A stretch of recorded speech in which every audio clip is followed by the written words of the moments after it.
Okay. Audio. Just he's connecting to his audio now, Nancy. All right. Okay.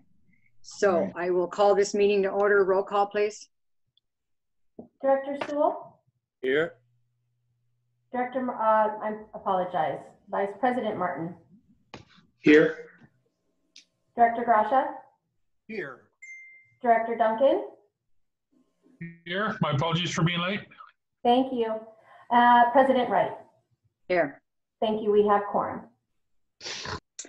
Okay, public input. Do we have anybody for public input? I have not heard back from Amanda yet. She's in a breakout room with someone who logged in with the phone number. So if she comes back and says yes, can we circle back to it? Do you want to do that? Well, once we get into the budget. I know. Just maybe Danny could just go next door and see if she's.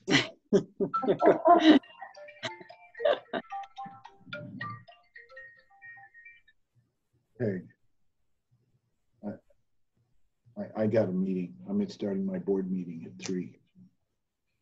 All right, I'll have to talk to you later. Okay, all right. Dory? Yes.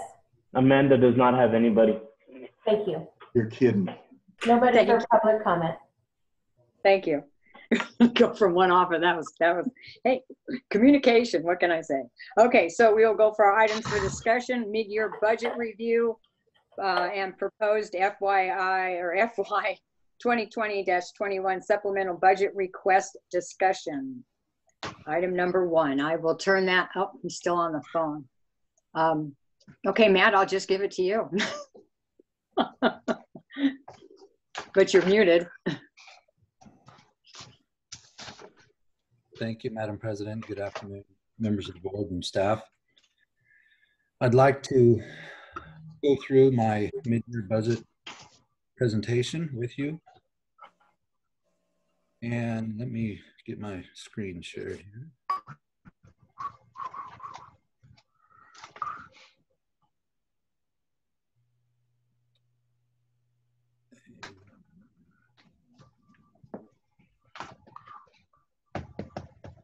Okay.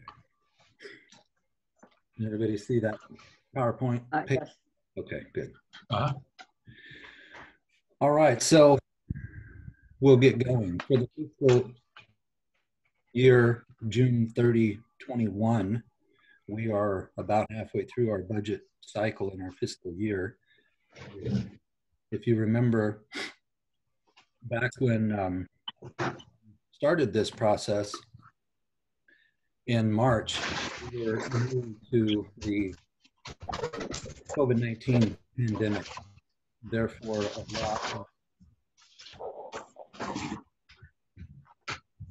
a lot of our assumptions and bases for preparing this budget were unknown. So everybody please put their whatever on mute. Everybody on mute that's supposed to be. We're hearing some background noise, shuffling of papers. Okay, I think we got them. Okay, go ahead. All right. Thank you, whoever did. Like I said, a lot of unknowns back in March when we were new to this pandemic. So what we did in the original budget was prepared it as conservative as we could. And we predicted no revenue growth in the current budget. Even though we knew that there was a final increase of our current rate action that was effective January 1st, we didn't include that in the budget because we weren't sure what effect COVID-19 would have on our customers and their water usage. We agreed to only expend essential funds and only perform necessary activities. We made no changes to any salary levels, no changes to the classification plan, didn't add any positions, take away any positions. Everything was literally kept as status quo for the original budget. Now that we're halfway through our fiscal year. We're also a lot more experienced with the pandemic, and we have some experience to base some assumptions on for the rest of the year. Thus, we are going to adjust the revenue budget numbers, and we'll go through those in detail. We're also going to increase operating expenses, a lot of which operating expenses are related to COVID. We do propose to make a minor change to the classification and compensation plan, which includes adding a level to the salary matrix and also catching up all of the employees on any merit increases that they have been that they were not given because we were in the situation we were with the pandemic. There are also a couple of capital projects being proposed to add to the continuing appropriations, and we'll go through each one of those. All right, revenue. The original budget, as I mentioned earlier, included no revenue increases, even though we had a rate increase effective January 1st of 2020. That rate increase was 9.5% for water and 5% for sewer. Another big factor in our revenue this year, and obviously for years to come, is the fact that we replaced every meter in the system. We are literally down to 1 or 2 meters that haven't been replaced, and those are very unique situations as to why those haven't been replaced, but we are working on those, so the project is essentially complete. Statistically, what we've seen in the accuracy of the meter, or the change in consumption since the replacement of all the meters, has been about a 19% increase in consumption from the same residents prior to the estimated period and prior to the meter and register change out. Again, for conservation, or not conservation, but for conservatism, we're going to propose to only use 15%. That 19%, I'd like to get a little bit more experience in that before we go as high as 19%. So we're proposing to use a 15% increase to the consumption-related water revenues. So if you combine the 15% with the 9.5% increase, rate increase, sorry, you'll get a 24.5%. There's only 3 or 4 water accounts, general ledger accounts that affects. So there's a big mix that has happened, and I won't go into line item by line item detail, but we've adjusted both water and sewer by those percentages that relate to whether or not it's a consumption related account. And all of those increases combined result in a $2.3 million increase to operating revenue of the district for this fiscal year. If you remember at last board meeting, I presented the June 30 financials. Revenue was tracking ahead of budget, and we're continuing to see those trends through October that we have financials for. And so thus proposing to increase the budget to get it more in line with what we now know, and more in line with the actual results that we're seeing. By the way, that after that increase, which we'll see in just a minute for total revenue, it was very close and aligned with the cost of service study that was done in 2015. So even though we've had a lot of assumptions changes and situations change since that rate cost of service study was done, we are still in line with the projections that were part of the model related to that study.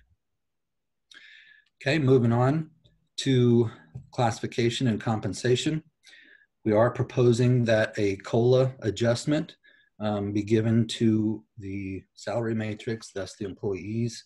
The CPI index used per the employee manual increased 3.7% from March 31st to November 30th of 20, which is the most recent data available. This would catch up all of the employees' buying power based on this CPI index. Again, I'm going through the proposed modifications to the budget. Obviously, any changes that will affect the budget will have to be acted upon by the board and presented at the regular meeting, but just giving you a rundown of them here for discussion's sake.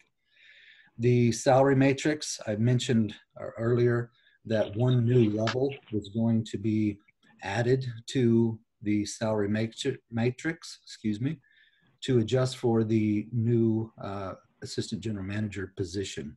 It won't affect any salary dollars. Those are still related to evaluation and merit increases, but the level is, the intention is to put that position more in line with the market. We're also proposing that we unfreeze, so to speak, the merit adjustments that I also alluded to earlier.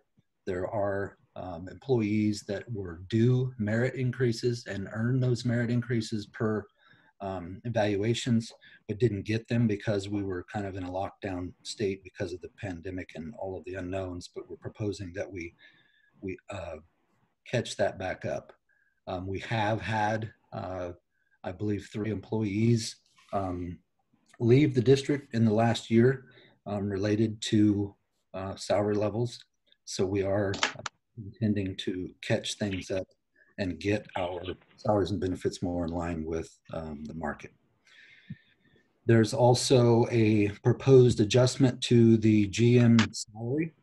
This amount is a rounded figure. We did an informal survey of 10 water districts in the area and literally just took the median from those 10 GM salaries and included that amount here. Obviously, again, the board will act on any adjustment to the GM contract, but this was assumed for this budget and proposed as an adjustment. So anything that happens above or below that will be the result of you all's decision.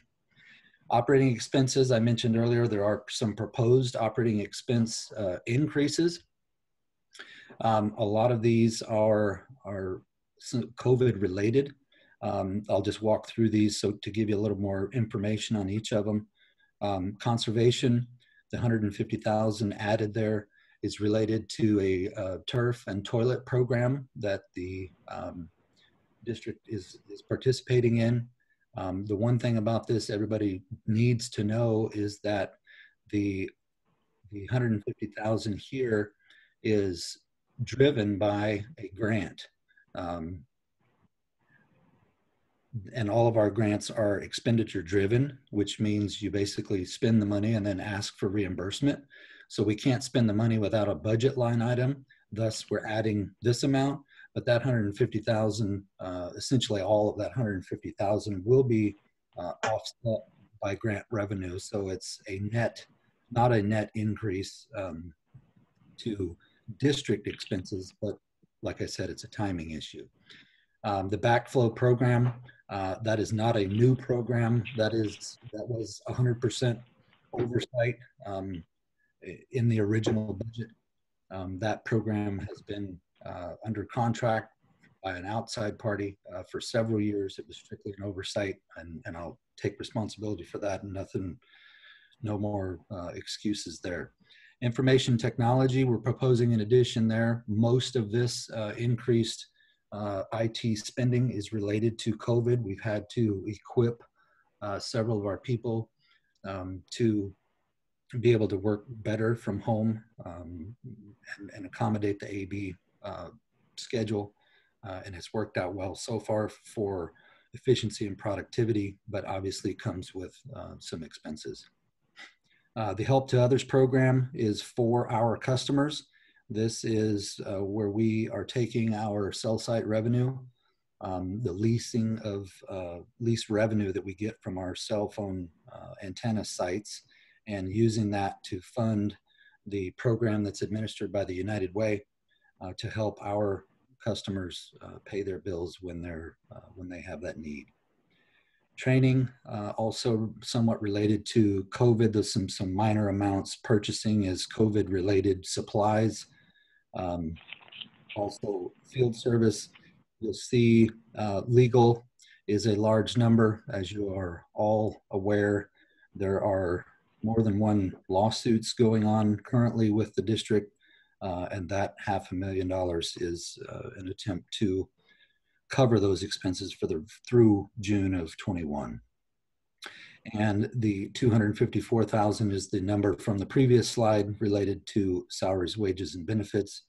But it is an operating expense, so I did include it here so you could get a full picture of the entire increase that's being proposed. And that totals obviously a 6% of the original budget that we're proposing to increase operating expenses. Moving on from there, we get to the summary of those adjustments. And as you can see, the revenue number I mentioned of $2.3 million is an increase to the revenue, $17 million original, $19.5 million revised operating revenue. And again, this is the number, actually I put a footnote down here. This is the 19.2 million is the number that was estimated in the forecasting model that was part of our cost of service study. Pretty good. Sorry, I just said pretty good. Oh, right. Sorry. Correct. Yeah, within a couple $100,000. Obviously, 5-year projection, there's got to be some luck built into that, but there definitely is, we're on track with projections as planned. The $1 million increase in operating expenses change from original to revised. And then obviously the net of those two, even though we are increasing operating expenditures, we're increasing operating revenues by more than that. So we have actually a net increase to the budget or the bottom line of the district of 1.3 million that's being proposed as part of this mid-year adjustment. And the capital project jobs that I mentioned, well 26 rehab. If we have any questions about this, I'm sure Danny and or Bassam can fill you in on details, but I'll just walk through them. The well 26 rehab is an augmentation to an existing job. So again, this was planned, but there's been some change in cost and or circumstances. So thus this addition is needed. The Horton project of cloth media filtration. There's been some issues recently with the percolation ponds, and this will attempt to help that issue and get us longer life out of our percolation ponds. Also, chopper pumps. This has to do with the influent flow at Horton and the increased amount of other than water coming in the influent flow at the plant. The Municode website and Municode agenda. These are both projects that you have seen the beginnings of with the new agenda format. This is putting that function of the district in the cloud and making it easier for both customers and board members and staff to access all of that information. So that's a quick recap of the capital expenditures, and obviously those total a little over $1.9 million. Looking forward from here, sorry, let me back up before I go any further.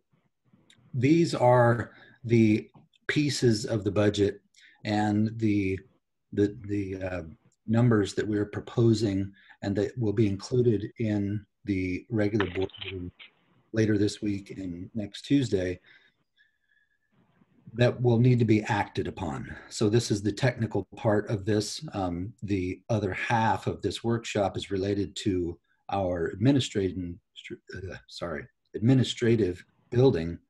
And so a little bit of a segue, I wanted to give kind of there's also been some recent questions about the Horton plant. We've got some major capital expenditures on the horizon, and there's been some questions as to how we're going to pay for that, whether or not we're going to use our cash, whether or not we're going to finance, how much we're going to finance, and so forth and so on. So I thought I would give a little bit of a segue into that subject before Brian presents his presentation about the administrative building. But before I go any further, are there any questions so far that I can answer from anybody?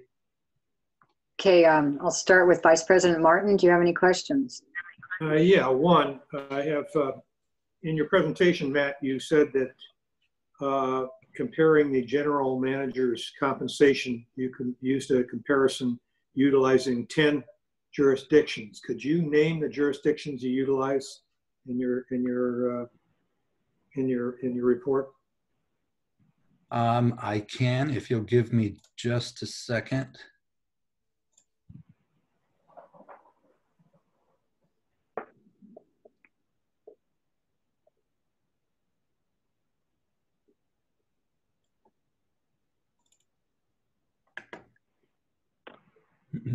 Okay, the 10 districts used were Coachella Valley, Cucamonga Valley, DWA, East Valley, High Desert, Rancho California, San Bernardino Municipal, Valley Sanitary District, West Valley Water District, and Yucaipa Valley Water District. Is there any reason why you didn't include any of the other water districts within the Coachella Valley, other than DWA, CBWD, and I guess that was it? There was Valley Sanitary included in there. This was done by the HR department. I didn't necessarily pick these.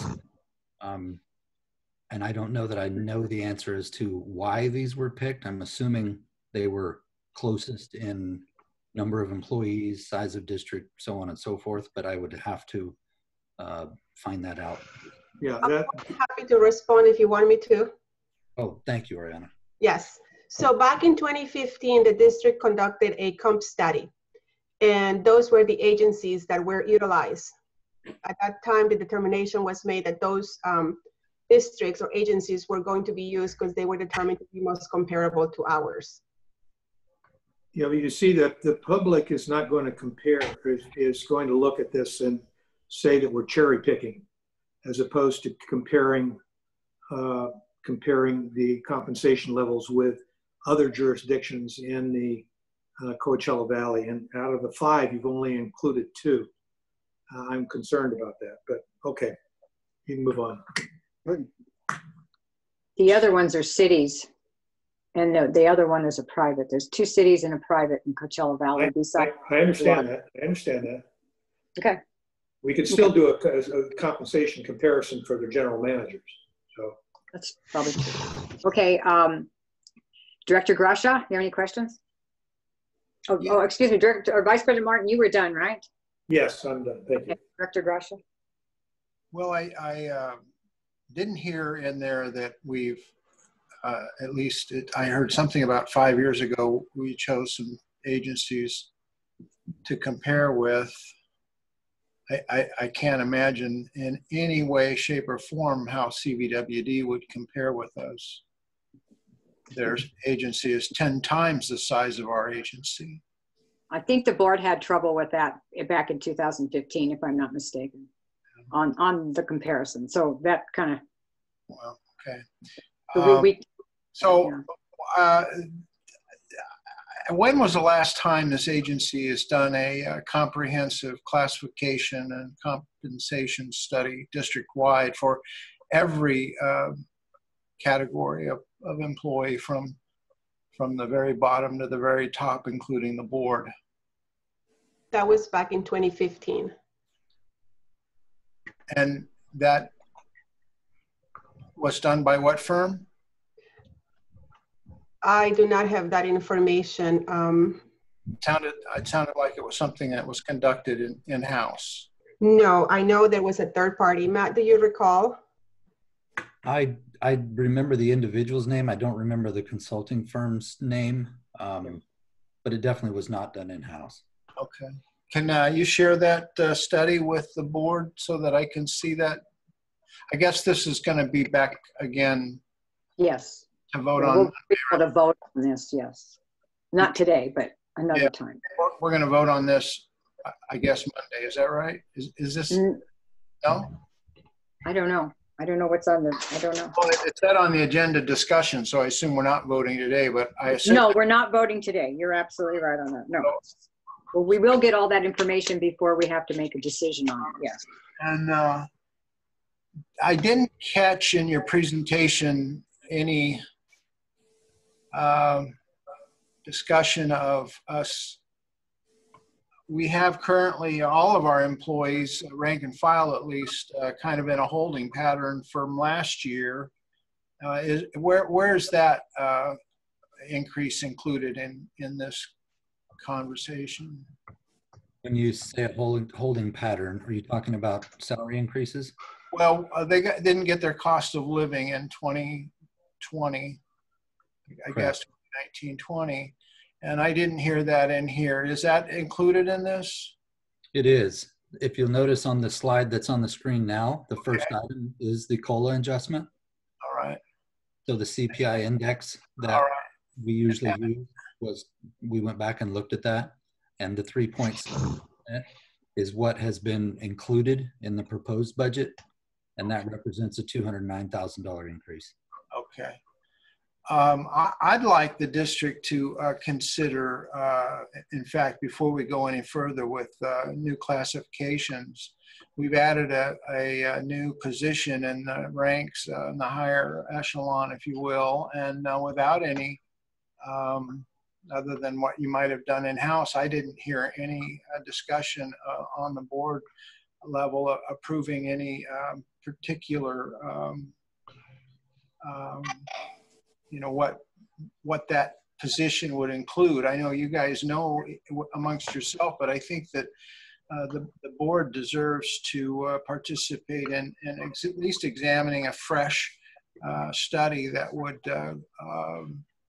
instill confidence, at least with me and certainly the community. The community is going to get wind of this, and they're going to at least a few that I can think of, their heads are going to pop off. You promised there'd be no increase for the new general manager and his contract when you approved it a few months ago, and here you are with. No, we didn't improve. Director Grasha, we did not approve anything for Arden's contract. Yeah, you said you wouldn't either. You said there would be no increase when you improved it, and here we are a few months later with a $45,000 increase, and it's part of a budget that if I don't vote, that's just a placeholder number. We haven't voted as a board on that number yet. We will before that becomes a real number. Okay. Correct. Excellent. And by the way, just to add a little to that, there was a clause in that contract that you all approved that the salary amount would be reviewed in October. Yes, so we're late. Well, when can I doubt there's even enough support from the board to go down that road, but all districts that I'm familiar with, all public agencies periodically do an analysis of all the positions and the responsibilities of each position. And when you make such a huge change like you did here by adding a position, it changes the whole sphere of between the general manager's duties and the new assistant general manager's position, and then you guys at where you're at. I'm sure you've had an adjustment of some sort in your responsibilities, at least in time reporting now to 2 people instead of 1. I don't know how that all works out. I'm not down there, but part of the system should include something that gives the public confidence in what's going on in there. And I think that it's probably I'd be very comfortable supporting a comprehensive classification and compensation study for the district, and avoid any further discussion on this until the board moves forward with that. Should be part of this. If that were part of this, I'd be more inclined to support it, but I can't. We're not voting on this, so. I understand that, but you will. When NAPDA you know, Director Grasha, when that comes before the board, we will have an opportunity to discuss it and to vote on it at that time. That's happening right now. You know, that's what we're doing No, here. no, it's not. This is just a workshop for, look at items for discussion. Okay. I get it, but you know, I know what's Okay, okay, are you done with your questions now? not really. Can I ask Director Sewell if he has any questions? Director Sewell, do you have any questions? Yeah, along the lines of Director Grasha's request, prior to that 2015 comp study, when was the previous one done? Like, is there a history of us doing them every 5 years or 10 years, or are we in line for possibly doing another one this year maybe? I would say after 5 years, probably, but. Because like Matt said, we've lost 3 employees this past year for the other agencies. I'd be interested in comparing our lower level employees as well, just to see what how they look compared to other agencies. Okay, usually that, well, not usually, it's always done in the budget, but this time maybe instead of just adding it to the whole budget, we can pull it out and talk about the matrix and give it to us separately than giving it to us in the whole budget. So that during maybe a budget workshop of some kind. Okay. And then, you know, then we can deal with it then. And then but as far, I don't know, we'd have to, I guess staff would have to tell us what they feel about doing another salary survey and the cost.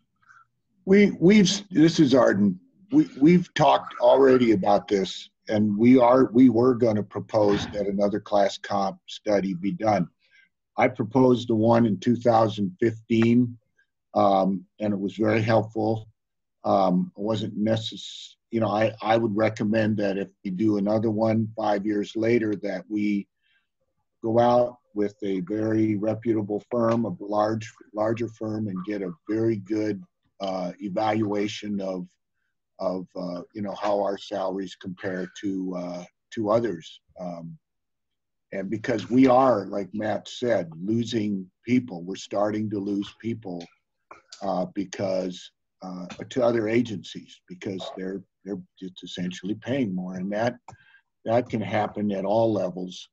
But we have discussed at the staff level of bringing to you the possibility of doing a classification compensation study. So that's, we are definitely, and before I proposed the one in 2015, I'm unaware of any study ever being done prior to that. And the assistant general manager's position was already on the salary matrix when you hired an assistant general manager, correct? Yeah, what you've got with this right now, though, is the fact that you have what we call it compression.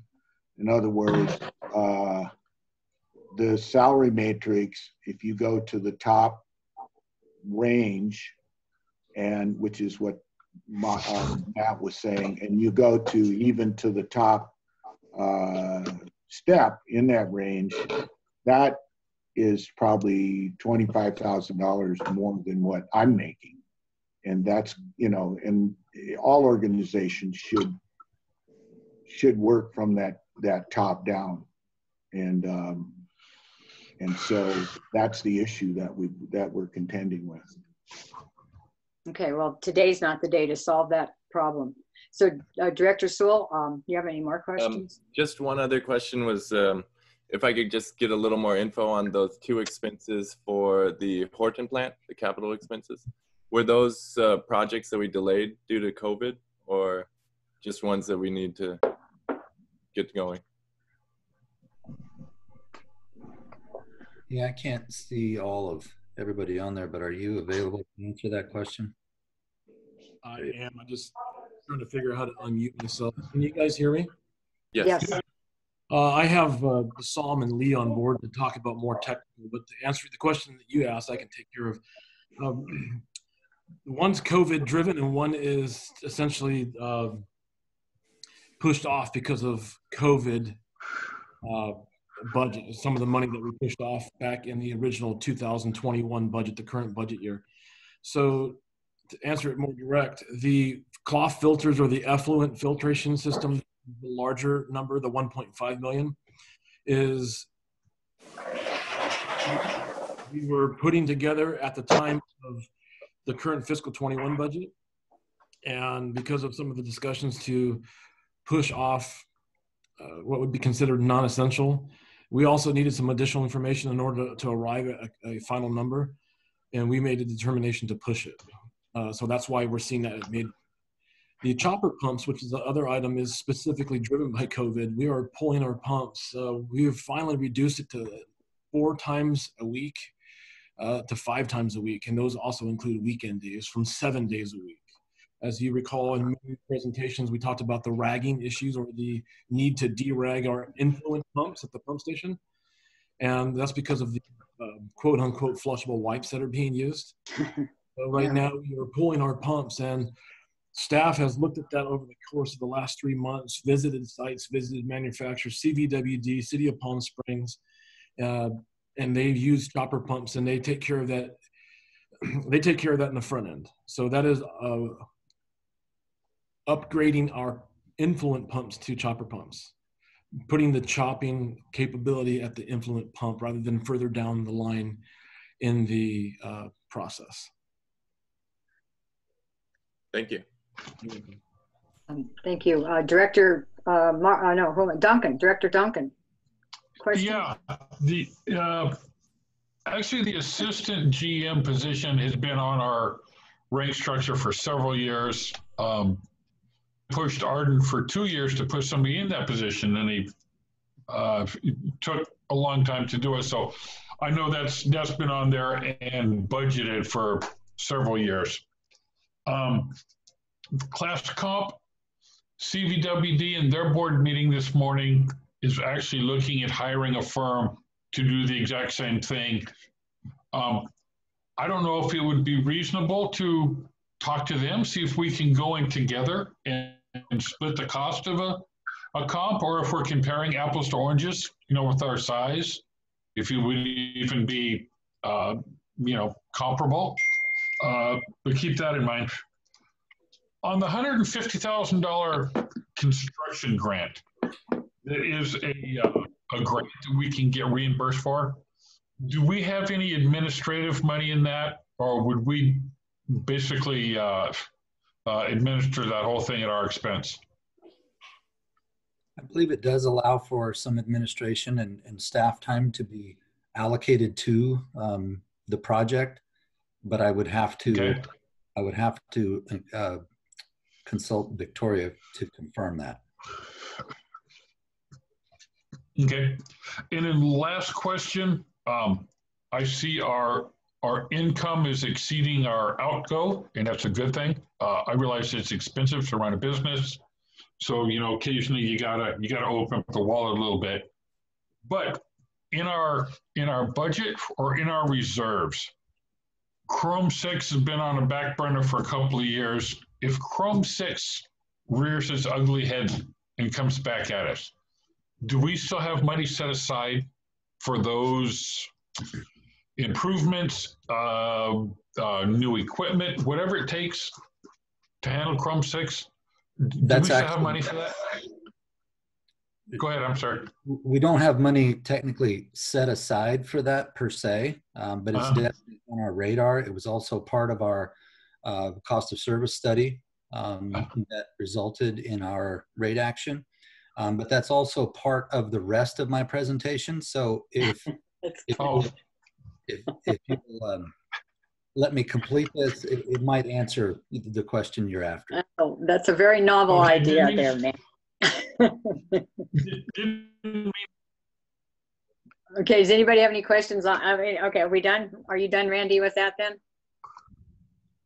Yes, ma'am. Okay, so go ahead, go forward, Matt. We'll let you finish.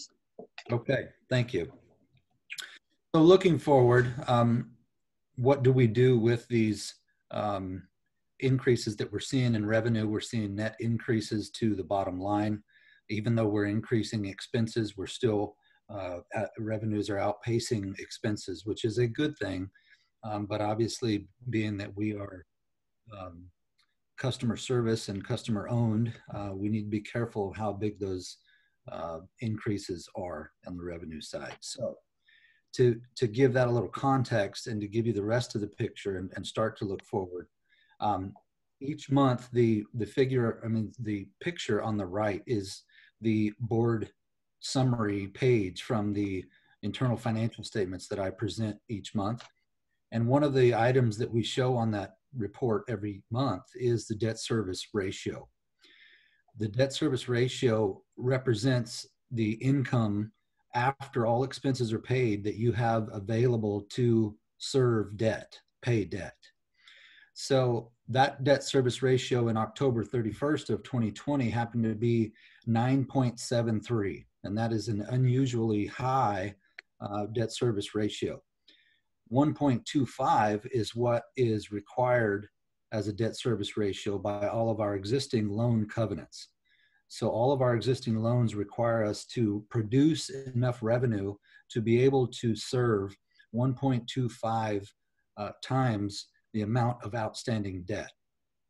Okay, so the delta between 1.25 and 9.73 is additional debt that the district could take on and pay for all of these major capital projects that are coming and still be able to meet its debt service ratio requirements.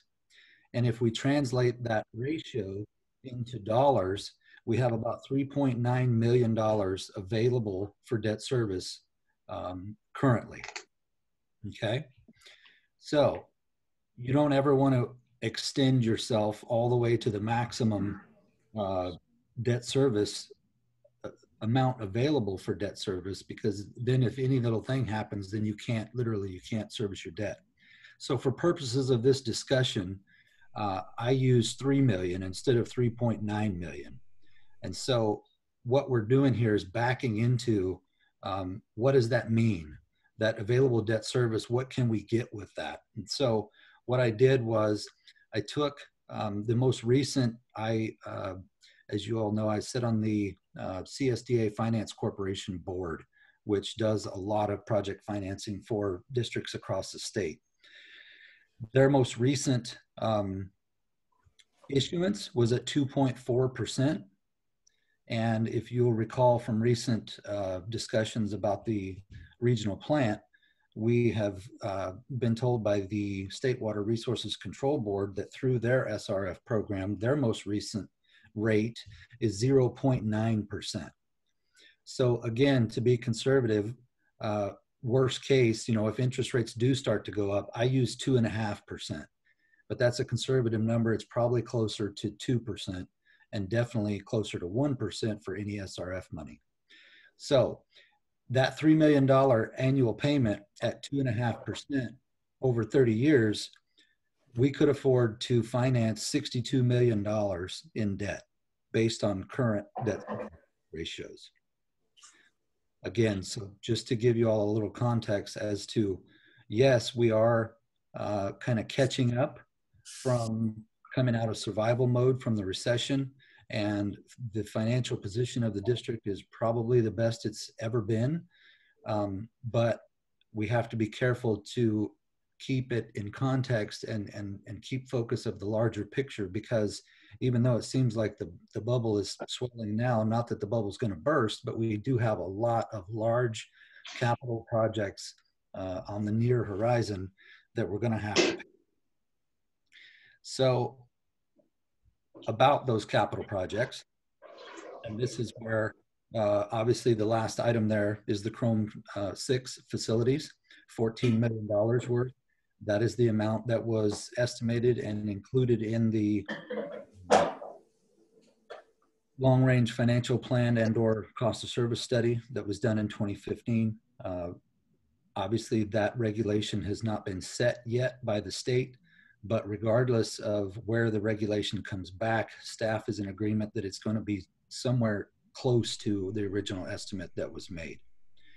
So again, that's the last item in that list, but I'll kind of just walk through some of these. The regional reclamation facility. Sorry. The most recent cost estimates are $44.5 million. We have heard recently that we hope to get about $15 million from the state board for grants related to that project. That bringing the net down to $29.5 million. Well 42, which is currently in design phase, and the district's next well, obviously included there.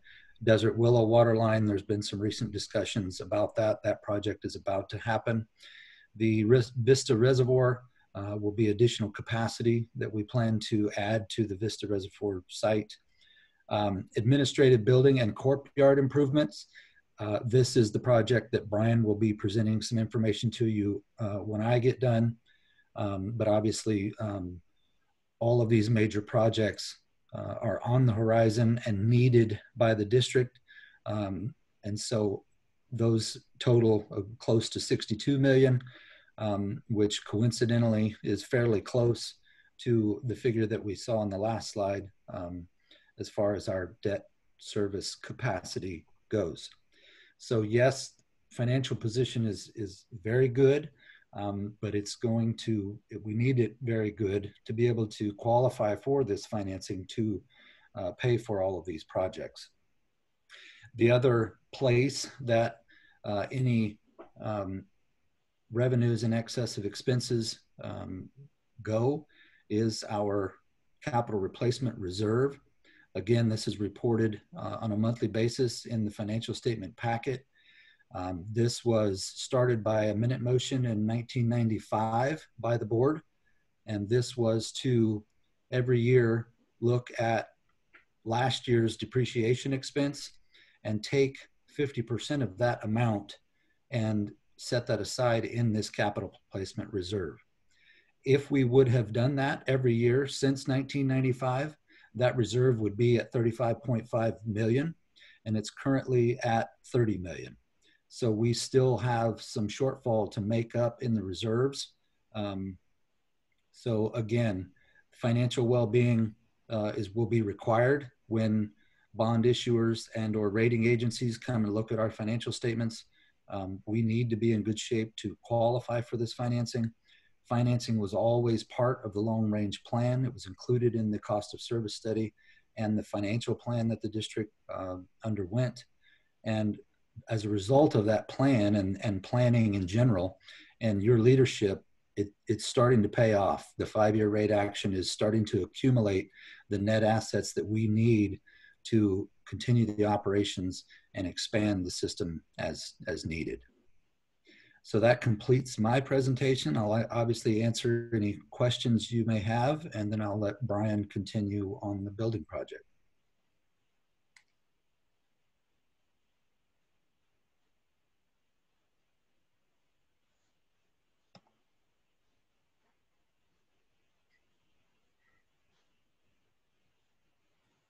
President Wright, Sorry, I'm talking away.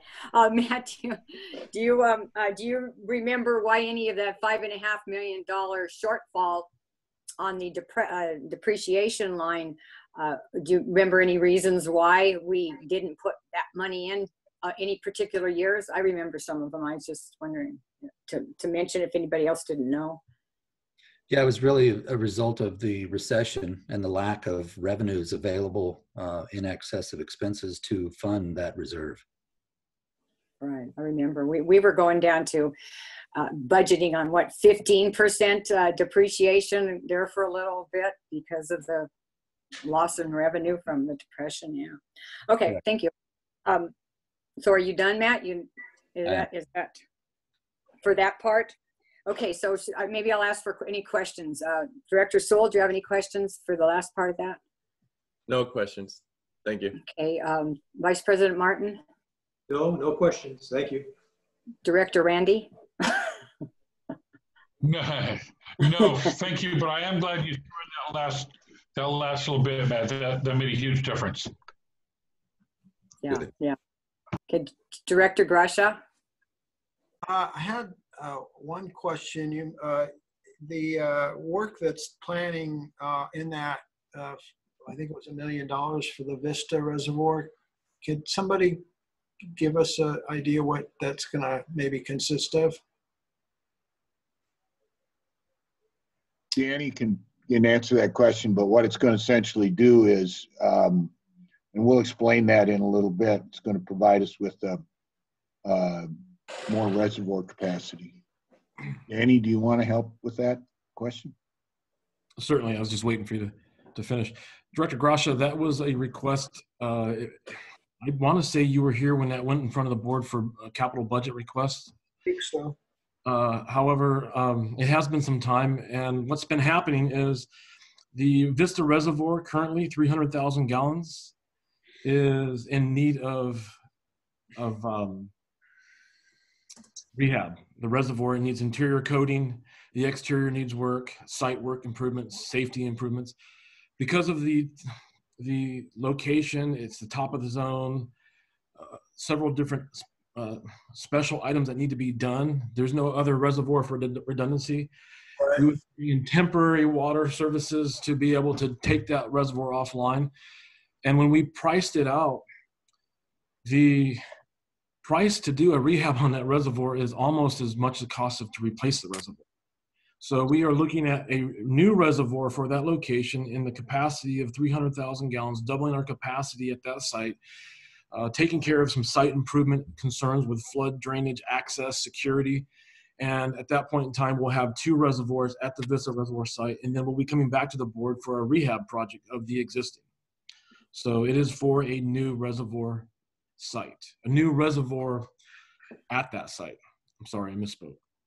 Yeah. If you were planning this, and it sounds like you can't, without some, you can't shut down that reservoir, right? You know, to do, I guess you have to be able to do that. So you can you move water into that zone for those customers and do this work? And if so, can you do that for us? It seems like you can put in a larger reservoir if you were to take the existing one out. And I just wondered if that was something you'd considered and you dismissed it for, and if so, why? One big reservoir as opposed to one old one and one new one. Well, it's not necessarily missed. There's a lot of questions on the table there. Let me see if I can answer the way they're asked. This particular zone, I'm going to talk about it a little bit later during General Manager's comments. I was asked if the General Manager will let me speak on a few things that happened in that area recently. However, this particular zone has some unique items where, to answer your questions very specifically, some of our pressure zones have other reservoirs and similar pressure zones that we could float and tie in together. So therefore we have redundancy in cases where we need it, for example, for taking a reservoir offline for rehabilitation. Some of our reservoirs that we're designing currently, a rehab project like, say, the Terrace Reservoirs has 3 million gallon reservoirs where we could do one at a time and we have the redundancy of the other reservoirs. So this has been something that's been thought about, not necessarily missed, but the fact that we don't have redundancy, rather than build one big one, we still are limited to one reservoir. So to have redundancy, we would still get the same storage, but we have the ability in the future, because the current reservoir has quite a bit of life cycle left in it. It just needs to have this preventative maintenance. It's not Swiss cheese. It's not falling apart. It's if we don't do this preventative maintenance, we aren't going to get the life cycles that these facilities typically produce and give to the district. So if we do a rehab, we'll probably another 15 to 25 years of life cycle before we have to do another rehab coating to it. This particular case, most of our rehabs are including safety measures like railings and staircases rather than the old ladders and things like that. But for now, we are adding a new reservoir. I know it was a long way to get around to your answer, but there's a lot to unpack there. Yeah, no, you're right. And that's why I asked the question. CVWD's got a new reservoir up this year that I guess it's now 2 years old. It's 10 million gallons. They spent 10 million to build it, and they're building another one just like it right next to it. And ours so much smaller than that. I wondered, because of the footprint that you're limited to, that the redundancy is important too. But I just wanted to make sure that we weren't doing it because we wanted a good reason. I wouldn't be afraid to tear one down to build one big new one either. So I just glad to talk about all this stuff. Sorry about that. I didn't mean to walk in. Neither would we. In fact, I'm very familiar with that reservoir. Bassam Alzamar set up a tour of that site. We're very familiar with what CVWD is doing. We're very familiar with the designers and the builders. They are working with our designer and building in a lot of different seismic features that are, whether it's 10 million or 300,000, there's a lot of similarities. Footprint's a big issue. And of course, the idle capacity and things of that nature. So we don't quite need 10 million, but we also don't necessarily need 2 million. So what we're doing fits our needs, plus sets us up in the future for our preventative maintenance and being able to go ahead and have flexibility in our system. Yeah, I think when I listened to the staff report on that, and I was fascinated that one reservoir supplies 40,000 customers, as I recall, which is, as you know, quite a bit. Just one reservoir is covering a universe of customers larger than our entire district. So I found that fascinating. But thank you for all of that. There's a couple of different schools of thought there, Director Grasha, or different camps. Put all your eggs in one basket, so to speak, is what some people think. Like, well, let's go ahead and put, instead of 2 5 million or 4 2.5 millions, let's build 1 10 million. Again, the demographics and the population definitely determine a lot of that. And for us, our footprint topography, there's a lot of flatness in that area, so they can get away with a design that fits them. 10 million to take it and boost it to another area, where we're trying to take it to the top and gravity feed down. So a lot of good things that were brought up. Appreciate the comments. There are a lot of good questions and comments today. Thank you. Thank you. Thank you, Danny. Okay, so I think we're on number 2 now, right? Is that where we're going? Administration building discussion. Arden, would you like to say anything? You haven't said too much. You were on the phone when we started this whole thing. So do you have any comments or a segue to Brian's topic here? No, Brian will walk you through, what we've done to date. When I got here 15 years ago, we were talking about a new facility and a new campus out on Two Bunch. And then, of course, about a year after I got here, after facing nearly $1 billion in active development and another $1 billion in planned development, we literally lost 40% of our production. And we went into the greatest recession in almost a century. And we just literally were in that recession until the mid 2010 to 2020 era. And then we really put the 5-year rate adjustment in place. And like you say, now we're in the best condition this district's ever been in, probably. But we really need to get the expansion. We need a new building, and we need it pretty quickly. And I'm not saying that for myself because I may never see the inside of it, but we do need to think about what we want to do, where we want to do it, and always think of basically the bottom line is, remember, whatever we do, the people after us, that includes everybody on the board probably, except for maybe Ivan, are going to have to live with it for the next 50 to 100 years. So with that, Brian, why don't you take it from there? Okay, thank you, Arden. Madam President, members of the board, let me share my screen with you.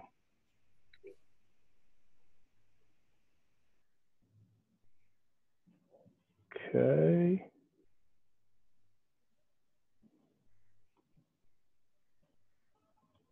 There we go.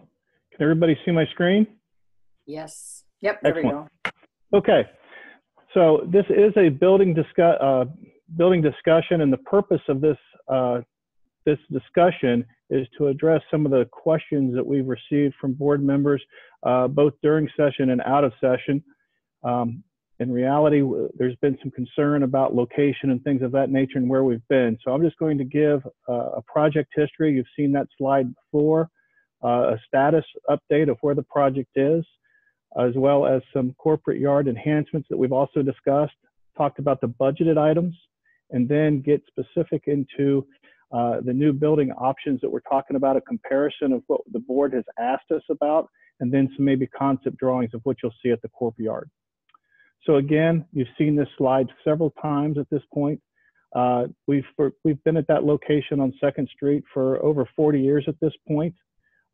15 years ago, there was a need to try to bring the employees back. We were starting to outgrow our 2nd Street location. And because of the economy and other changes that have happened within the district, that was postponed. It was brought back to life after the economy rebounded, after the conservation issues and things of that. 2016-17, we looked at renovating the existing building and the annex. That renovations price came in between $4 and $4.5 million.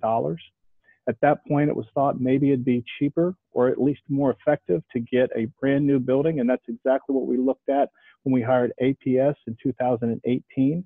At that time, the cost was between $4.5 and $5 million. And because of that cost of the building, we knew that there were going to be other costs associated with off-site improvements, fees, permitting, things of that nature. So in the budget, we placed $6.5 million. And then, of course, in late 2019, we did have some water damage, roof repair issues, and interior repairs within the existing building, which allowed us to sort of pull everything together and say, hey, if we're going to start continuing to put money into this, let's see where we are and where we want to go. And some of the board started asking some questions about exactly what is our plan moving forward. So our plan moving forward, again, going back now to 2018, is approximately 11,500 square foot building next to our existing location. The estimated cost, again, for just the building was roughly $5 million. We placed $6.5 million in the capital improvement program. Again, that's $435 per square foot. It includes 30% for permitting fees, inspection, things of that nature. It was designed for 28 employees, not our entire employee base. It does have a new boardroom. It does have existing staff and some future growth. And it does, more importantly, move the engineering group out of the existing trailers. It does not provide a solution for the corporate yard where we have 23 employees at this time. What's going on at the corporate yard? This is the corporate yard right now as we consider it. We have the Mission Springs Park, which we also own, and then of course our wastewater treatment facility. Currently, the wastewater treatment staff and collections are looking to upgrade their building back here, an old laboratory, to include shower facilities, open space, and a bathroom. The cost to renovate that was about $150,000. So we did put $150,000 in the budget. Other improvements, specifically here at the corporate yard site, you see some of the cracking even from an aerial perspective.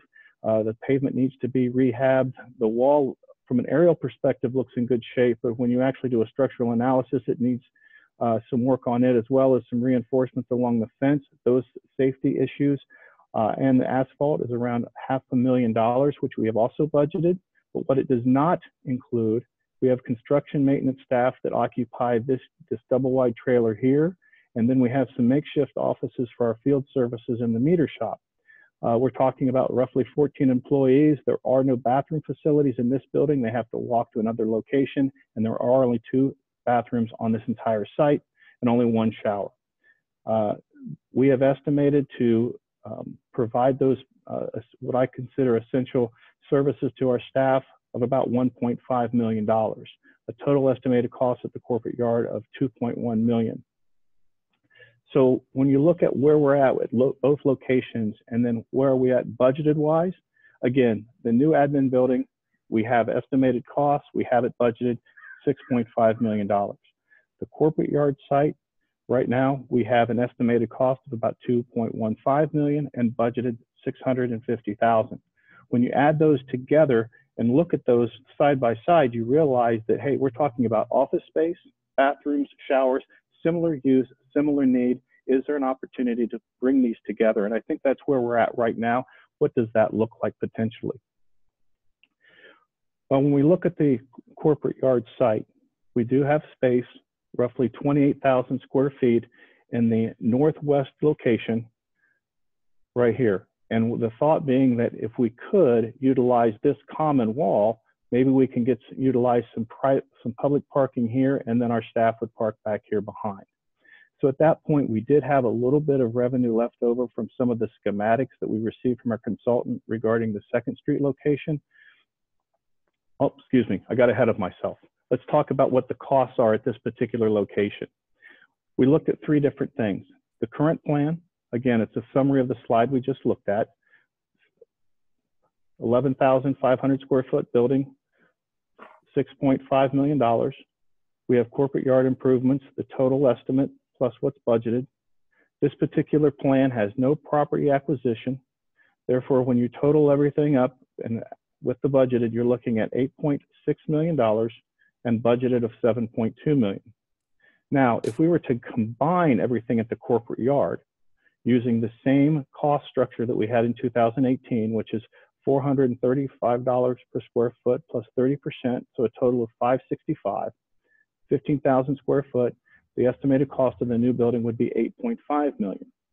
Now, if we were to move to the corporate yard, we'd have no property acquisition, and we have had someone assess the value of the 2nd Street properties, which is around $1 million. If we chose to sell those buildings and that property, the net cost of this option would be $7.5 million. Again, this is in 2018 dollars, budgeted 7.25. One of the questions that we received was, hey, have you looked at other properties, both properties that MSWD owns or other properties along Palm Drive? So we did that. Again, looking at the same building size, 15,000 square feet, looking at other locations along Palm Drive. You're looking at, we looked at 3 specifically. It's anywhere from $2 million to $14 million is their list price. And then even the properties along Palm require some type of off-site improvement. For example, the property that's just next to the park, it's right on Palm Drive. It's very close to some of our facilities, but even that would require some sanitary off-site improvements and some roadway work, which would equate to almost $1 million. So when you're looking at that particular property, the low end would be $1 million. The high end, the $10 million, is related to some property that MSWD owns, about 80 acres, I believe. It has no roadway to it, no electric, no sanitary, no water. To bring all of that to that particular property where we want to build on that property would be about $10 million. So that establishes the low end and the high end of that particular off-site improvement category. And then, of course, property acquisition, again, potential compensation for selling existing properties, you're looking at a range between $10 million and $20 million for Palm Drive or other MSWD properties. Now, I stress this is 2018. The reason this is important is when we were talking to our consultants, they were telling us, hey, because of COVID and because of the uncertainty of where the construction industry is right now, not sure that you continue to use those numbers. So what we did our due diligence. We looked around comparable buildings around Desert Hot Springs. The first one we looked at was obviously the City Hall expansion. That was bid in 2019. It was completed in 2020. We looked at the total construction cost of only the building. That's what we looked at, the staff report that was provided. It's actually the notice of completion just recently passed, $5.7 million for a 13,000 square foot building. That relates to a cost of $439 per square foot. All of a sudden, that lines up perfectly with the number we were using, and assuming 30%, we felt very confident about our 2018 bid at cost estimate. But again, our consultant was saying, no, you really should be looking at 600 square foot. Personally, I thought the guy had lost it, and I said, it can't be that much. However, again, looking at other property or other construction going on in Desert Hot Springs, we looked no farther than right down the road at the new library. That particular project was bid or given the bid to Riverside County. It's going to be in 2019. It's going to be completed in 2021. The total project cost, $12.5 million. Square foot, 15,500, very close to our building. A total project cost of $800 per square foot. So that brings it back to what our consultant was telling us. So we feel that we have a range, and I think it's a very wide range. I don't think it's going to be the low number. I don't think it's going to be the high number, but just to put it in context of what we're looking at, because that's a 38% rate increase over a 3-year period. We've seen this happen in the past, especially coming out of the recession. We saw a spike in cost because everybody was ramping up to do all the projects, and then the prices started to fall a little bit. No guarantee what happens here, but again, from a budget perspective, we feel we have a good range to base our thoughts on. So what does that mean when we go back to our current plan, corporate yard option, or the Palm Drive or other property? What you see here, same exact slide. The only thing that's changed in bold, you see the higher estimated cost. You see the lower one just for a range here at the bottom, and then of course what was budgeted. So, but the answer is the same. We still have the current plan of 11.5 million. The corporate yard option, where we pool our resources together, is less at 10.7. And then of course, Palm Drive and other properties is the highest, between 14, just less than 14 and just less than 25 million. So the answer is roughly the same. It's just how much do we budget for this? And if we do pool our resources together at the corporate yard, obviously I think we get more bang for our buck. And from a staff perspective, we come together in one building. It's going to make things a lot easier and more efficient. We did have some funds left over. So we asked our consultant, hey, what would that look like if we put something at the corporate yard facility? What they came up with very quickly was this: a 1-story building. You see Park Lane here. You see the relocated fueling station. You see the double wides, which right now are there to remain, but they will be removed once the 1-story building goes up, 15,000 square feet. You see the access to public parking on the park.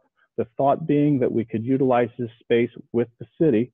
Our time of use is completely different than the soccer fields. So we don't see there's going to be a huge impact on either one of our facilities or our uses. We will then utilize existing areas back here for employee parking and protected parking back here for our trucks as we currently have. Sorry, I didn't mean to jump so quickly. Again, Park Lane here, the existing parking lot. So then the question is, well, what would this building potentially look like? The reason we set this up this way is because there is a building very similar to this where they have a park on one side and then a main drive on another, and it's the Ukaipa police station, for those of you familiar with that. So if you were at the parking lot looking toward the corporate yard, this is what you would see, putting that building roughly in that location. This is a 15,000 square foot building. You see the common wall between the two facilities. You see the parking area, even the same, little bit change in lighting, but same exact area. And then you would be able to put either a boardroom, whatever public activities would be through the front door. And then of course, access through the back with the locker rooms closer to the corporate yard facilities. So when you're looking at this particular idea, I think we can show that there's a cost savings by combining, and then hopefully working with the city, we can save even additional funds on utilizing joint parking at the park facility. Are there any questions from the board at this point about the presentation? Okay, Vice President Martin, to hear too. Yes. You're open. Yeah. Go ahead. Yeah. So I noticed that we didn't include any plans or consideration for the property that we currently own that is east of and adjacent to our existing facility. Has that been ruled out? And if so, why was that ruled out?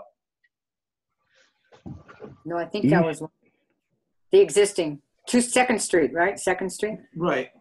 Yeah. Wasn't that one? That has not been ruled out. That is still part of our first option. Okay. Yeah, That is this option right here. Oh, okay. And that would lend us to basically this alternative right here, where you're looking at a new administrative building at the 2nd Street location for 11,500 square feet. And this would be the estimated budget. Okay. So yes, that was part of the comparison. And would that plan accommodate offices for other staff outside outside our main that are currently like at the corporate yards and things like that? Would that accommodate them? Have to have No, facilities. That particular building would only be able to support, at least the way it's designed now, for a little bit of growth for the administrative building, but it would still require buildings, offices, and things of that nature back down at the corporate yard. Right now, I believe it's sized for only 28 employees. Okay, thank you. Director Sewell? Questions? No real questions. I think a big part of what plan we choose, I think we all have different opinions, but I think we should take staff's opinions into consideration quite a bit as well. I do like the idea of combining the yard and the building, but then looking at the budget, you know, that corporate yard option looks best on paper just right off the bat as far as going to combine the two. I don't know if there's a way that we can come up with 4 or 5 categories maybe to give a score to each one of these. So then we can hopefully pick one and move forward, because every day it seems like it just keeps getting put back, and the need to expand and have all our employees in one place, I think, is just growing each and every day. So the sooner we can get something figured out and move forward, I say it's best. Okay, Director Duncan? Yeah, a couple things. I agree with Ivan. For administration, control, supervision, it would be nice having the office and the yard employees in the same general area. But on the flip side, you know, we've been in this location for 40 years. Everybody knows where we are. There's a lot to be said about continuity. But looking at these numbers, and believe me, I'm not a builder. I don't even pretend to be. But I'm looking at having a new house built, and it's coming in at just a little over $200 a square foot. How is this so much higher, since it's typically brick and concrete construction? Or is that just, it is what it is? No, that's a very good question. And that's why we did our own research trying to figure it out for ourselves. And I think these 2 projects, I don't believe them just looking at them, even though that I've done the research or listened to our consultant say it's the higher price, but that's the market that we live in. I know that, you know, you have prevailing wage and things like that, but that doesn't explain the significant increase between the $200 you just mentioned and the $400 or even $600 number that we're looking on these two particular. I know that, you know, some houses don't have handicap facilities. We'd be required to do that being a public agency, but I agree with you wholeheartedly that it seems awfully high, but that's why we did the research and found these 2 projects that validate them, surprisingly validate them. Right. In fact, that $200, you know, ballpark for a new house includes building permits and fees and taxes and schools and all that kind of good stuff. So I don't know. I mean, like I said, I'm not a builder. I don't pretend to know what I'm talking about, but it just seems like there's a huge difference in those numbers. And I agree. That's why we're giving it as a range. I don't think it's going to be the 780 number, but I don't think it's going to be the 665 number. I'd like to say that it's going to be lower, but I know Desert Hot Springs worked very hard on keeping that building as small and as, I guess, cost effective as it could be, and that was the number they came up with. So it's going to be a little bit more than that number, we know, especially talking about 15,000 square feet, but we just don't know until we go out to bid. Okay. But this is the range. All right, thank you. That's all I have. Okay, Director Grasha. Madam President, if I may, just add to that. Oh, sure, Danny. Brian's right. I was going to hit on the range as well, but it's a good practice to talk about the range. But comparing industrial, commercial to residential isn't always a way to do it. Brian hit on it. There is a huge percentage of prevailing wage costs that increase this, but you're talking about, when you talk about a 2,000 square foot house versus, say, sometimes a 3,000 square foot house, you're increasing the size of the rooms, and you're just building square footage, the same walls, not a lot changed inside, say, for example, fixtures. But for industrial or commercial, you're doing locker facilities, a special type of items. You're not putting lockers, or you're not putting 4 stall bathrooms inside a restaurant, inside a home. You're doing 3 or 4 of those inside this building. So there's a lot of different things that go into this. But I think the biggest thing is, as Brian said, is the range as well as the prevailing wage. So it's not an apples to apples comparison, unfortunately. And there's a lot of off-site improvements where you don't see that a lot with residentials. You may see sidewalks and driveway approaches and things like that, but you don't necessarily see some of the requirements that are going to be required of us. I can think that, for instance, a door in a home probably costs $40 for a builder. A door in this building probably costs, and I'm just guessing, $400. Typically, they're metal, and the commercial structures are a great deal more. They have to last a long time. A good point. Plus the cost to install that. Yeah. So anyway, my compliments to the staff on this. I guess I'm kind of dovetailed in here. Am I okay to go there, Madam President? Yes, I had called on you before Danny asked if. Thank you. Could you go back to the picture, the elevation that you showed, the front elevation? It looked like you have a similar elevation on the back side elevation. It looks like you have that. I would call that what I would call a level 1 or a class A elevation at the front entrance. You were there and then you passed it back. I think that what you have there, the conceptual drawing is beautiful. And I hope that when we are able to see whatever is actually built, that it is representative in this elevation. Does this building, because you've had a whole bunch of ideas that kind of ran through there when you were going down the list, does this building house all of our staff with the exception of some yard staff? Run those numbers again. The intent is to have all staff at this location. We are cognizant of the fact that some of the wastewater staff may be at the Horton plant or maybe at the regional once it's constructed, but the intent is to have everybody at this building day one. And you have enough square foot. It doesn't look big enough, but that's just what each individual has a separate office. Some work in a bullpen, I guess. I don't know how you're going to pull that off. But I just want to make sure that that you have enough. The footprint is large enough to accommodate growth as well as what you're starting out with. I don't want to see in the future having to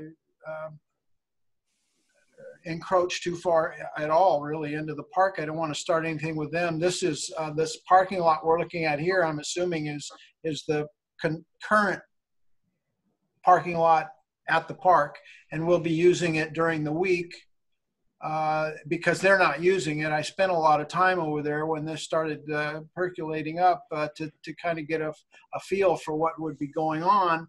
And I think that you're hitting a home run here in many ways.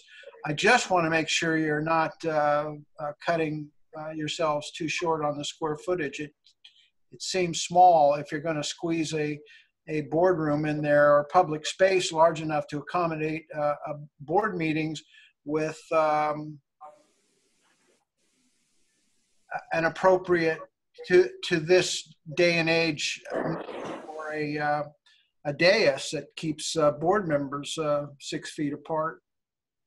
I don't know how you do that. You know, the mathematics involved in that, including a staff being at the meetings 6 feet apart. And I know you're thinking, oh, well, we're building for the future, and the future doesn't include these kind of separations. But most new boardrooms that I've seen lately have at least 4 or 5 feet between each director. Hey, you know what, Director Grasha, those are things that we talk about at a different meeting. Well, We're just trying to figure out today the where, not this. We haven't even chosen this site yet. So do you have any comments on which site you have a preference to? Oh yeah, I made myself clear a couple of weeks ago. I think this is the right place to do it. I just want to make sure you've got enough space. Well, that would be later on, so it's not something we. You know. But what's in the building is different. Yeah, I understand. I'm worried about the parking lot too. You know, so. Well, I'm good with it. I think it should be utilized. I just I want somebody to talk about how much energy did you put in to actually researching the relocating of the fuel station. That has to be built into the price here somewhere. And I just wondered if you're confident in your estimation on that part of it, because I can see how that could easily change. If you're taking a wild guess, I don't know what's involved, but it's compressed natural gas. That belongs to Sunline. No. Do they not lease that property from us? Let me clarify. The natural gas station is right here. That remains. What we're moving. Okay. I'm sorry. Yeah, what we're moving is actually just the gasoline facility, okay, which may not even be needed in 5 to 10 years. Can you tell me where the tanks are for the compressed natural gas? Is that underground? Danny, do you want to answer the specifics to that? Yeah, as soon as I learn how to use the mute button. They are fed through an actual natural gas feed. There isn't a storage, but there is an actual compressor that takes, how would you call it, on demand, right there adjacent to. Okay, that's good news. That's great news. I don't know if you've ever seen a compressed natural gas facility go up, and that was my next review. So I'm glad there's none there other than what might come out of the end of the line. It's a little bit closer, yeah. Well, yeah, I don't know. Look at what happens when they go off. Oh boy. I'll say kudos to the board at that time and to operations staff. So when this was presented for consideration, it was once a small location and then expanded to what it is today. And exactly that, the concerns with safety, what would happen. Our operations staff is involved with not the operations of it, but obviously all the nuances that go along with, hey, if you hear this noise, please report this. So we're aware of it, but there's a lot of safeguards in place there. But certainly you've seen some of the aftermath that you're speaking to, and we've been very fortunate. So a lot of those are built into this site. And you know, in modern day times, we take security levels of security as part of these calculations. And I have you. Is it your expectation now to leave everything as it is in terms of the entrance to the park, or are you taking in the possibility of maybe taking some liberties there in the future, or as part of this first phase of the project? Well, the entrance to the park, I believe we can maintain what that is today. Where we would fortify is getting into the building at this location here. Okay. I know I didn't see any in your plans taking that too much into consideration in terms of vehicle barriers or anything like that. I don't even know if you're thinking in those terms. But it's a beautiful location if you go down there and you can visualize the idea of the openness. You've picked a great example here. I'd looked at some others at a new facility, actually. I forget the water district, but it was rather nice. Something similar to this. This is very nice. I like this one actually better. Do we get in trouble if we copy? To my, or Yeah, anyway, I think you're on the right track here, and I want to encourage you to keep going and just consider the possibility of adding some square footage to accommodate future growth. Thank you. Okay, thank you.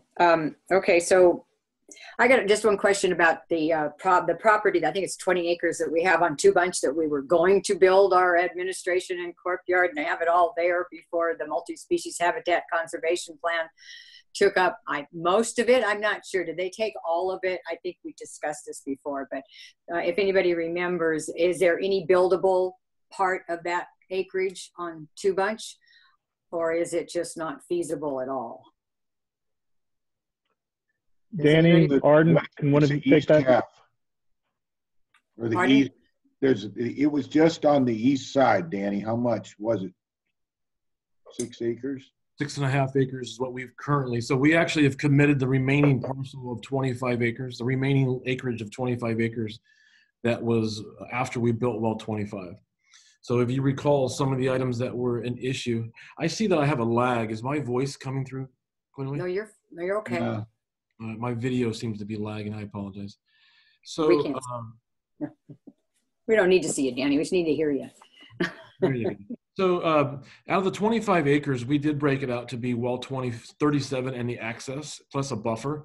And the remainder was part of the CV, the multi-species habitat, as you discussed. Part of the work that's been done at the Horton plant as mitigation was 6.5 acres. That's what General Manager Wallem was just speaking to. We have done that and deeded that. The remaining parcel, I can do the math, is somewhere south of 17 acres, is there also for mitigation, future mitigation, for projects that are identified in the multi-species habitat plan. Further on this subject, the train of thought just derailed. Further, some of the reasons why we went away from that parcel location is nothing to do that we had to commit or we owed the CVCC. There were some things not considered, and it's the FEMA plats. That's a 3+. They call it a FEMA 3. So everything has to be built up 3 feet.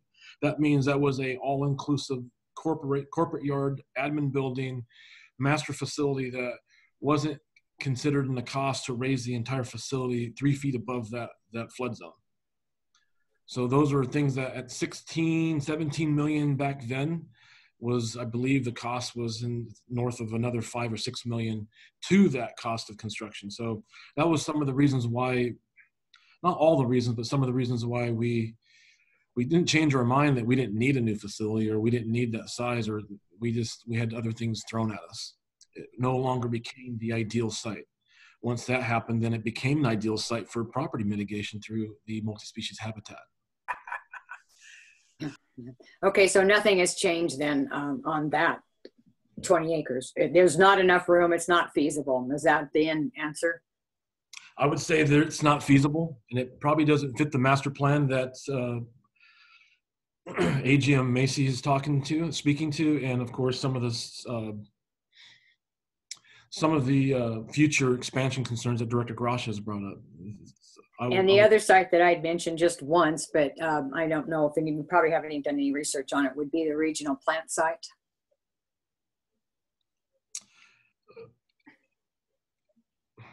Ultimately, even at full build out, 20 million gallons per day, there would be broken up acreage that could likely accommodate, but not necessarily fit the master plan that we're looking at today. We have looked at that. That was one of the properties that we brought to the board, and it's a lot of it kind of went away. There's so much improvement that has to be done from roadways, some of the items that AGM Macy spoke to. There's a lot of that has to. Yeah, that's what I thought out there. Okay, but I just didn't know how feasible it was in either. And if you guys decided it wasn't really a great place, or you didn't like the idea of it being out the plant, that's okay too. I just was curious if that could be possible, but maybe not. So that's fine. Not to be funny or snarky, but all it takes is money. And it takes quite a bit in that location. We need a billionaire. It takes quite a bit out there. So thank you. Okay, thanks. That was yes, Vice President Martin.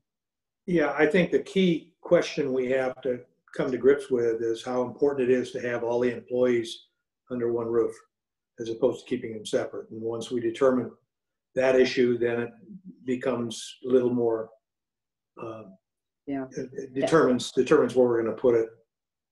Yeah, that was what we hoped to do on that 20 acres. That was kind of an important thing to put it all together. And so, so anyways, okay, so let's go.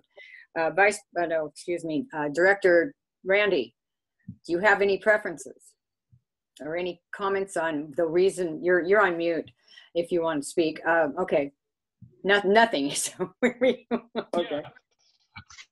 You know, I really don't have a preference. I've always liked this area up here because everybody knows where we are. But there's a lot of benefits to having the admin building close to the corporate yard. You know, like I said, supervision. Either way, I'm flexible either way. Although I do think the city's going to make us put in stoplights and a lot of road construction widening on Palm Drive. Did we account for that? Did we account for it? If we put something on Palm, that was included in some of the off-site costs that you saw there between the 1 million and 10 million. Again, using a range because we didn't know exactly which property. So yes, we do have some budget in there for the Palm Drive. Now, if you're making reference to Park Lane, the corporate yard facility, the assumption that we have right now is that we simply are just adding traffic. The traffic patterns will not significantly change because of the difference in use. In reality, we won't be driving to a certain extent all of the vehicular traffic down there. It will still be the park. So we won't see a significant increase, but that would be part of the CEQA process and working in some of the entitlement process, working with the city at that specific location. And knowing that the general outlet and the library have also been conditioned to put a light at that location, we would probably share in some of those costs at some point, but that would have to be decided through the entitlement process. Okay. You cut out for most of the answer, but I'll talk to you later about it. Okay. We're cutting out too. Brown, you didn't cut out on my end, so I don't know. I think the district building there is having some issues because Randy was cutting out too. Okay, Director Sewell, do you have any words of wisdom for us? My preference just is leaning towards the corporate yard. Similarly to what Director Grasha brought up, the idea of, 10 years, 20 years from now, will there be room there for the amount of employees we might have? I know we've gone through a lot of options. One of the options when we were talking about building on this 2nd Street location was possibly building a larger shell that maybe wasn't utilized at first, but would give us space eventually. But then the mock-up didn't seem like it was a tilt-up. It was a different type of construction. So I'm not sure if that's something we could look into, of possibly building it a little bigger than we needed, especially if we go the corporate yard route and save the money that we would have spent if we went on Palm Drive. But I do definitely like the idea of getting everybody under one roof. Vice President Martin, did you say any preference or? My initial feeling, and I'm flexible, but my initial sense is I would prefer the property adjacent to our current facility. Yeah, that wasn't. Yeah, that was on there. We did have the guy, the architect.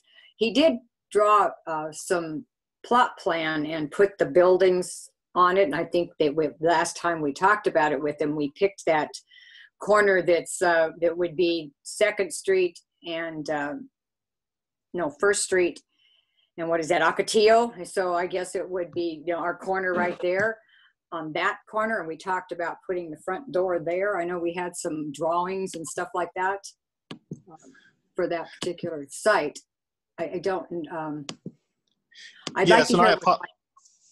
I apologize. My computer was having some problems, so I had to change to my phone, and I do not have that particular exhibit on my phone, obviously. Let me see if I can get back in and show that. But yes, we do have that. Yeah, I don't remember how big it was. I mean, I know it wasn't big enough for everybody to be under the same roof. I know that part. The size was 11,500 square feet. So it's basically 3,500 square feet less than the building we're talking about if we pull all of our resources together at the corporate yard. And then if we built it on just say we built it on 2nd Street there, or it'd be 1st Street, whatever, we'd still have to put money into the courtyard then, right? Because they need a nice place out there. Correct. Brian, if you'd like, I could probably kill some of this time while you're trying to either transition or find it. Well, I think that was it. I just wanted to know about, because with Vice President Martin's comment, I kind of like that 2nd Street only because the continuity of it, you know, that's where we are and we're close to City Hall in the middle of town. And I know we have a lot of people that come by and drop their rate or their money off at the district because they don't have a checking account or whatever. So we had what, 600 people a day or something outrageous like that before we had to close it. And I know it's a whole lot easier for staff now that it's closed, but we do have a what do you call it? Something that people can stick, a box that people can stick their money in, their bills in, without having to come in. But still, that is a lot easier. I don't know. The courtyard would probably be my second choice. So I was able to bring the building up, and yes, we have public parking at this location here, and then of course the employee parking at the back. And then of course this is the cell phone tower, and then this is our current administrative building. So yes, this is the rendering I think that you're referencing, President Wright. Yeah, I think you're right. Yeah, you got it. I think it's pretty close. Yeah, is that? I can't. It's so tiny. I can't see. Yeah, that's the 2nd Street. It was over in. I can't point to it because you guys won't see it. But the building was put on the. I think if I'm looking at this right, on the other side. Which side is Palm? On where the Palm would be toward the administrative building. Yeah, exactly to the left. Okay, well, I think it was on the opposite end of that property. I believe. Which one is our building? No, you're right. This is our building. The orange one's our current building, correct? Correct. Okay, so yeah, I guess it is right. But that wouldn't house everybody, correct? And even if it wouldn't be feasible for the guys in the courtyard to be housed there, would it? Oh. Correct. This particular building, it was 11,500, and it was actually had 28 administrative employees. So it did not have an adequate space or room. Now, that's not saying that we can't extend the building further south, but then we would have to work through some parking issues and things of that nature. We do require to put in a retention pond, so the area would be small, it would be tight. But maybe Danny or Matt can talk to more about some of the decisions that were made at this particular location, as they were the ones that did the site planning a couple of years ago. Okay, yeah, I'd like to hear it. I know I probably heard it before, but tell me again why you didn't like the location or the building or the feasibility of that project. So what's being shown currently on the screen, is that what you're asking, Madam President? Let me make sure I understand the question. Is the question, Madam President, why we're focusing more on the new location or at the corporate yard versus what we have on the screen? Well, I want to know your opinion on using that 2nd Street. Yeah, well, I don't know. Maybe we should go back to, what was it? Ivan was talking about a point system. I don't know. Let me see if I can provide some. I just wanted to make sure I wasn't going down the wrong avenue. So ideally, all the efforts that were summarized by Brian earlier, we went through a adjacency study. We did a study of our current need at this building. He spoke to a expansion, rehabilitation, and taking this campus to a bigger product than it is today. That evolved into a new facility versus rehabbing, or in this case, remodeling. Some of those drivers, as you may recall, is at the end of the day, we have a asset that we could sell. We don't necessarily want to get it. This isn't a discussion whether we want to get into the leasing business or any of those things. But what's recently turned our attention towards the corporate yard in that area is bringing everybody into one location, but also realizing the millions of dollars of improvements that need to be done to address the inadequacies at that location. So to be able to leverage that together in one facility and have what we feel to be a bigger and better footprint. Some of the things that Brian was talking to here is, if we wanted to grow this facility, we either have to relocate that cell tower. If we want to grow this facility for ultimate growth, we have to take up part of that parking lot. Well, we have to have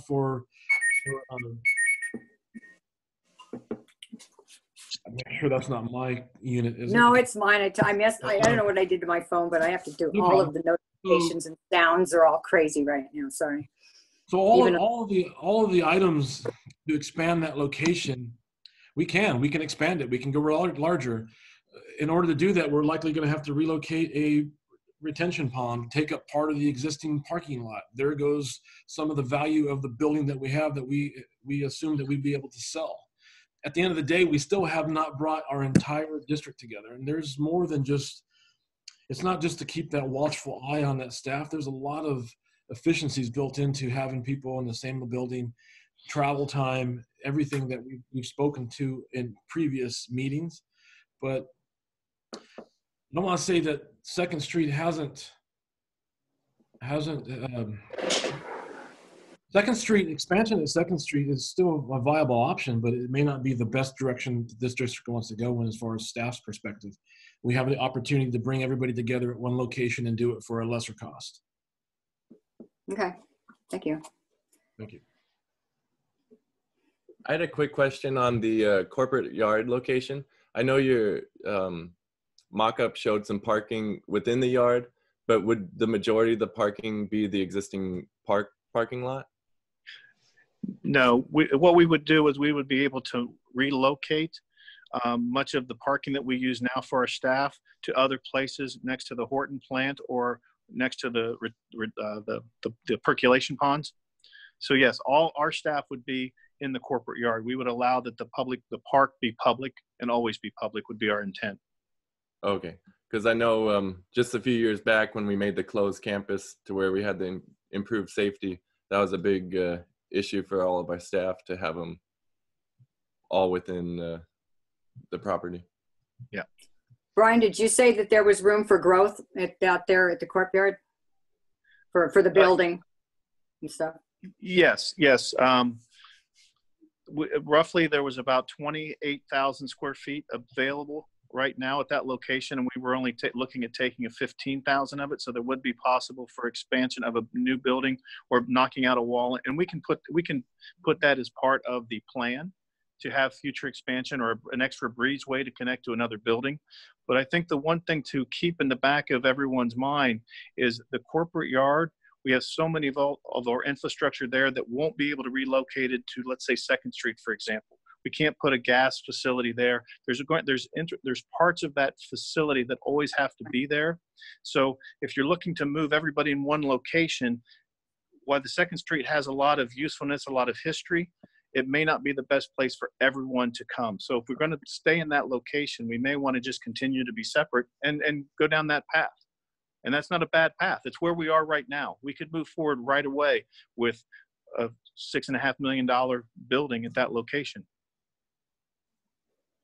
The one thing that I keep going back to with this location at the yard is that, and tell me again how many people you're going to house in that building. And if it were at the yard, how many go in there? We're looking at putting in at least 48 with some room for expansion. But we also realize that the wastewater staff is going to be probably split between the Horton plant that we have now and also the regional facility. The regional facility does have a control room, does have an area for 2 offices, as well as kitchen facilities and 2 locker rooms.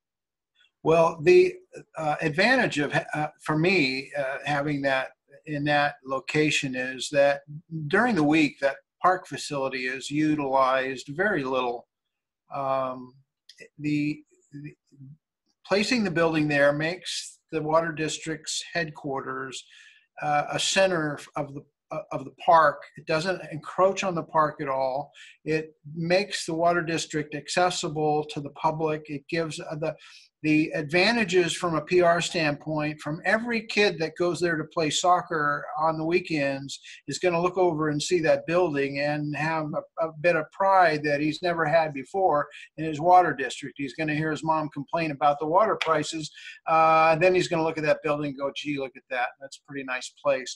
The other thing is that with 48 employees working inside of that office, with the ability for them to be able to take their breaks, their lunch hours, and go out and utilize the park for walking and exercise, to me is priceless. And it just fits in so many ways. I just hope that you're able to make the transition spaces, for instance, between the park and the building, to where it's kind of a place that looks like it was always meant to be there. And by the looks of your drawing, that you've achieved. And my hope is that on the other side, looking at it, say, from the elevation from the park, looking at the building, not from the parking lot, that it gives the same effect as the front elevation, the public entrance, so that people are in the park don't look over and see a flat wall, but see the nice facility.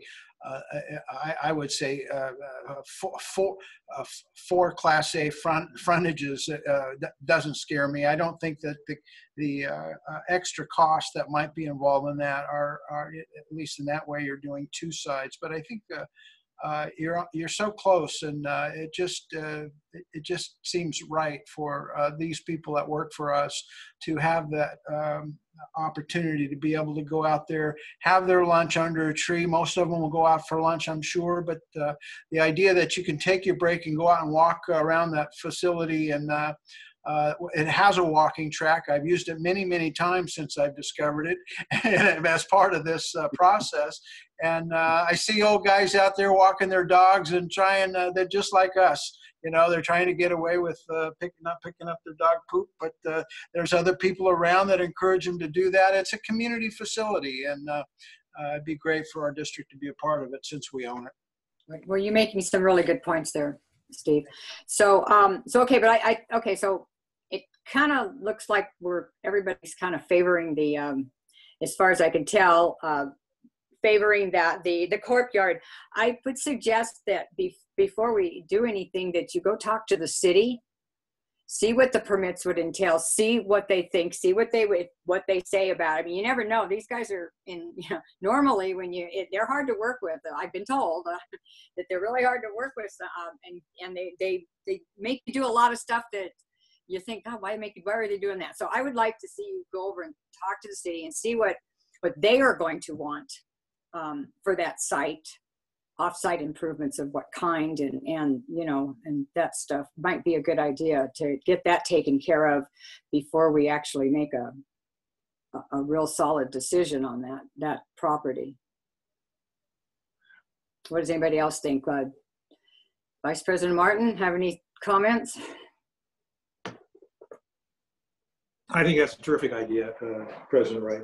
I think contacting the city and finding out what their requirements are and what development costs from the city standpoint, I think it's a great idea. And also using the parking area too. That's something we need to discuss with them too. And I might want to add that Director Grasha made a pretty compelling argument for the site down there at the corporate yards present. He's pretty much got me convinced. He's done his homework. Thank you, Steve, for doing it.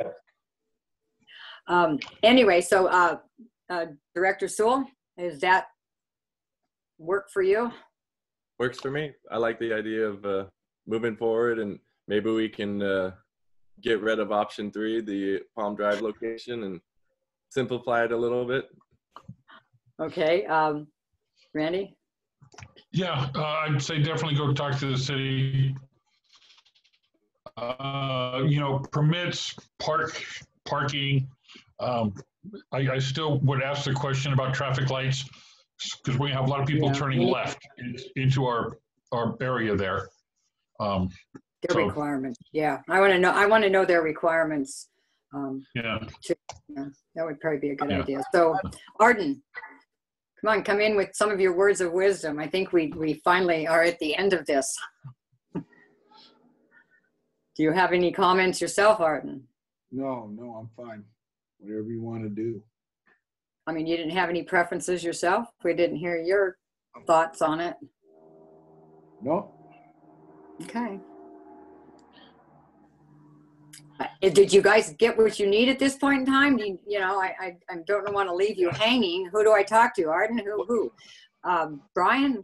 What? Well, I think you gave us great direction. Thank you, board.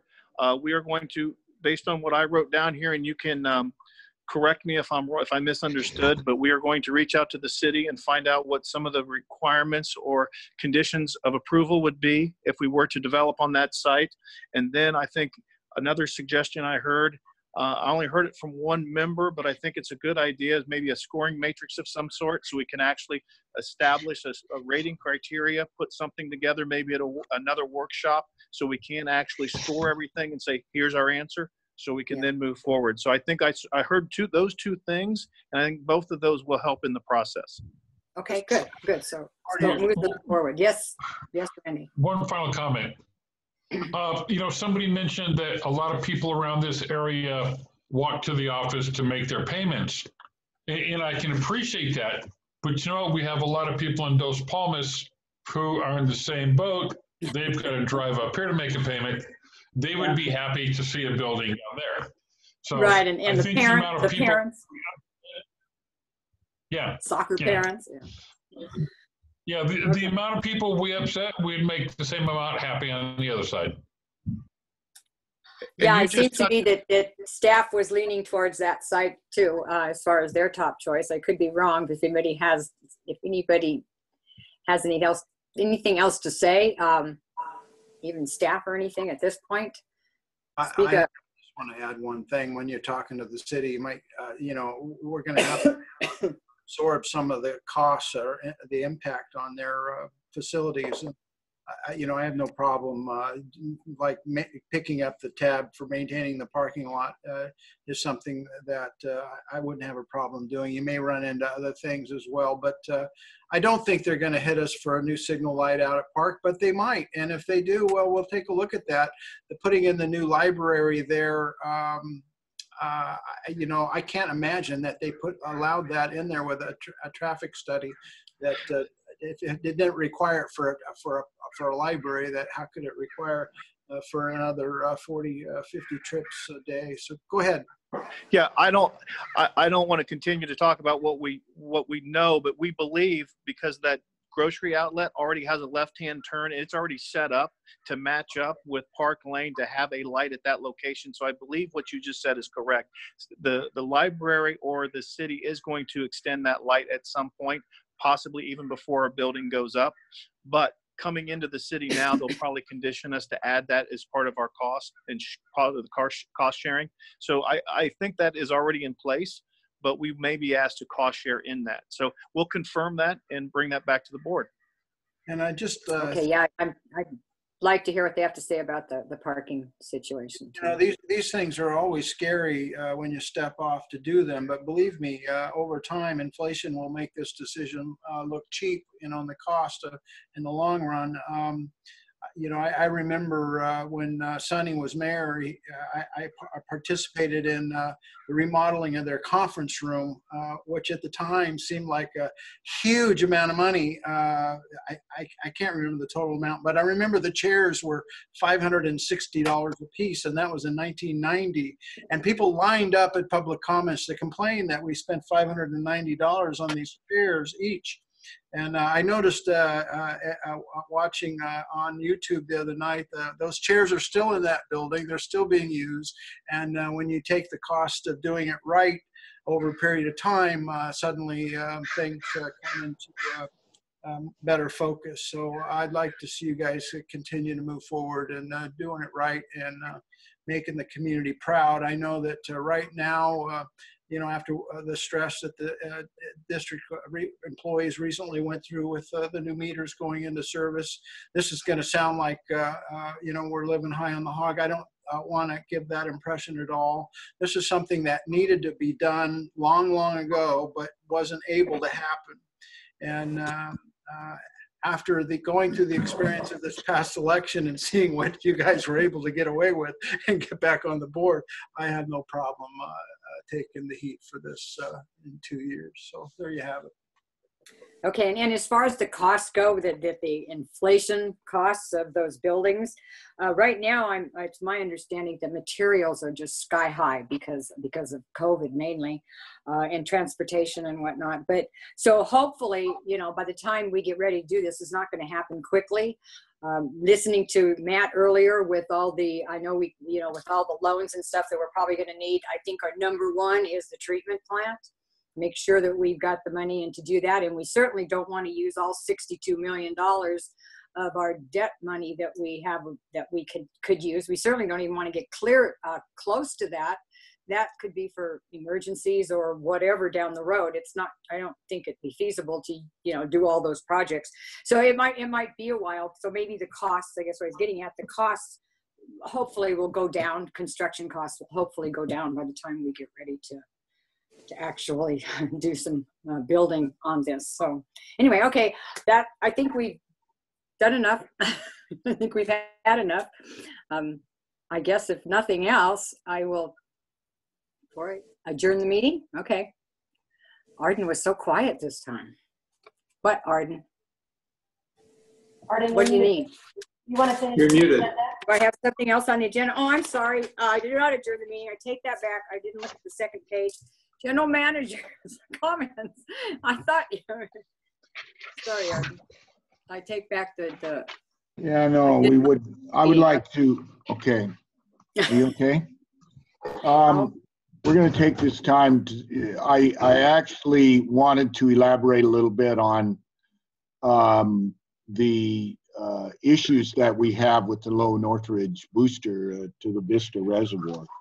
And I wanted to, Danny, we do have it on my general manager's report, and we're going to put a post out there that explains what happened. There's some misinformation going out, but I will tell you that the real heroes here are the MSWD staff. I mean, they were there till 2:30 in the morning. We were able to do some things. We came to you quite a while ago to ask you to join the Cal Warren system, and that's why we were able to get these trucks to help us, the water trucks, and how we were able to get this other equipment and get it quickly. And Danny would like to give you a little bit of a story as to what exactly happened, and then if you have more questions, we can answer those at the meeting on Thursday. So Danny, do you want to expand on that? Yes, Arden, thank you. Let's see here. You've talked about. I just wanted to provide some background. This is likely, if am I correct, is the first opportunity we've gotten to really speak about what happened, what took place. I wanted to say thank you to our staff that was involved in this. Director Grasha sent out a very nice thank you post, a high level of gratitude post to Desert Water Agency, and thank you for that. And there are some key staff members I'd like to recognize, but more importantly, I'd like to just tell a story a little bit. I don't want to get into detail. The general manager's report on Thursday's meeting talks more about that. Tom and staff did a great job of putting that together. But the reality is a perfect storm, if you will. On the 20th of December, we had a data alarm, and it basically told us that we had issues with at that site. We visited the site. We determined just on our visible observations that there were fuses off of the Edison line. That's a dead-end Edison line, unfortunately for us, but it was evident that there was issues. Edison came out. They simply just replaced the fuses. They didn't do any other type of testing, unfortunately, on their system. Not to geek out and get into all the technical, but we have three-phase power to make our facilities like those boosters run the way they're intended to. And two of the legs, or two of the phases, if you will, were out. That wasn't clear to Edison. They didn't do any troubleshooting. They delivered that surge of power to our facility and caused booster pump failures where they burnt up both booster 1 and booster 2 at Northridge. I would like to take an opportunity. I just put this together while Brian and Matt were doing their excellent presentations. And they always tell me, put something on the screen. So let me see if I know how to screen share this program. And let me do it differently, actually.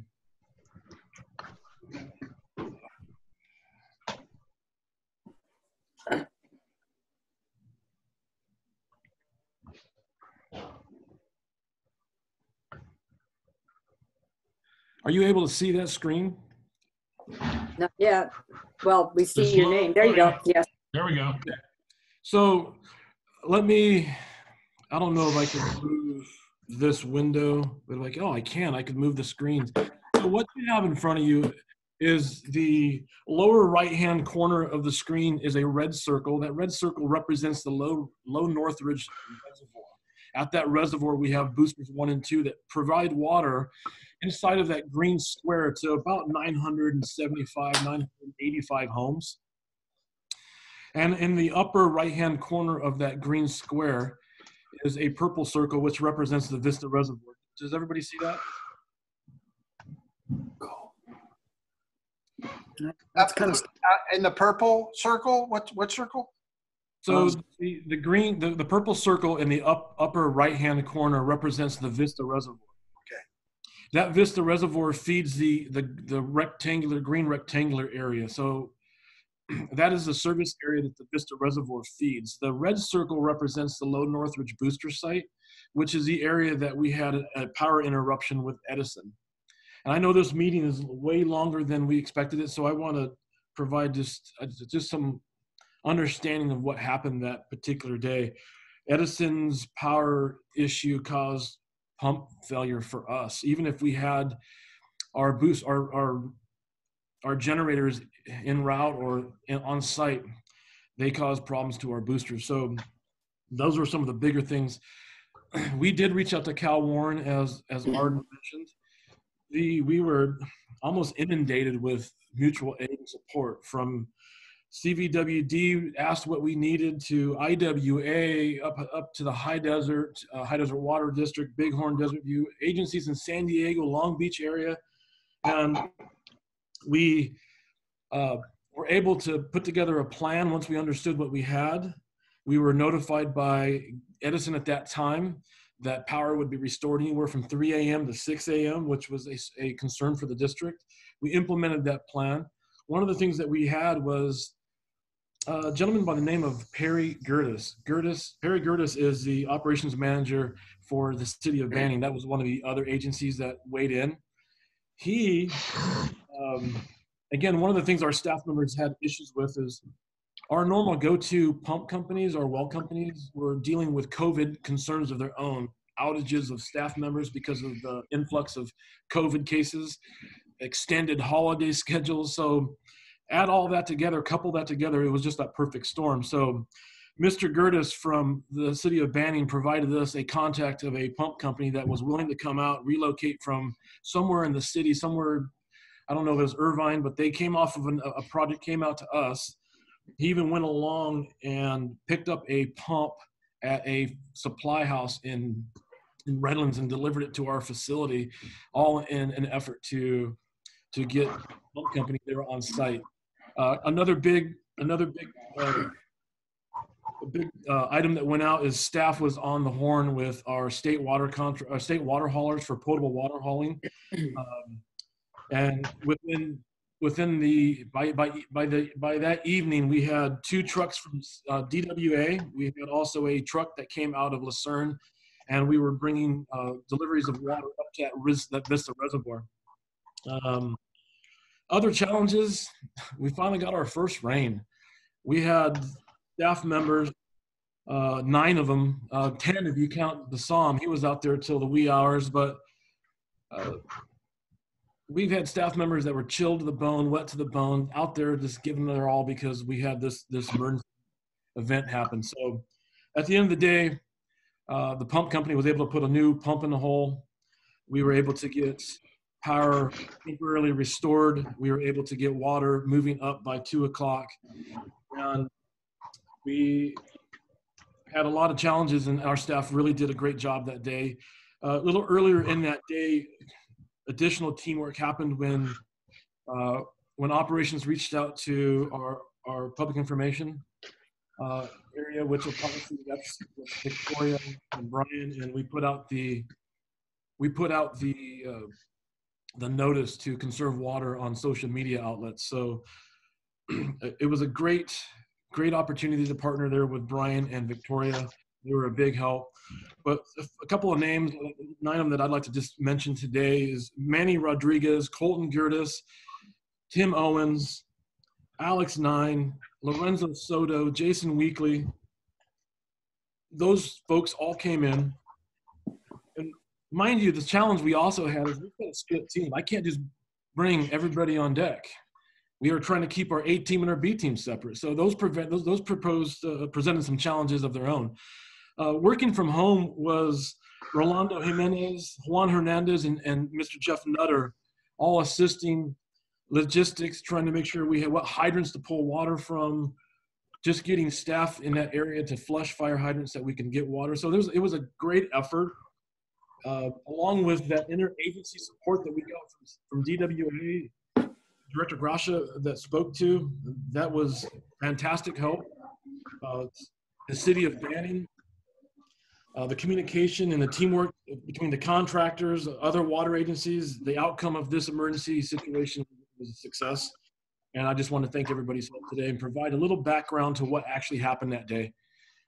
As Arden again stated, there will be a written report that speaks to this in the packet that you may already have.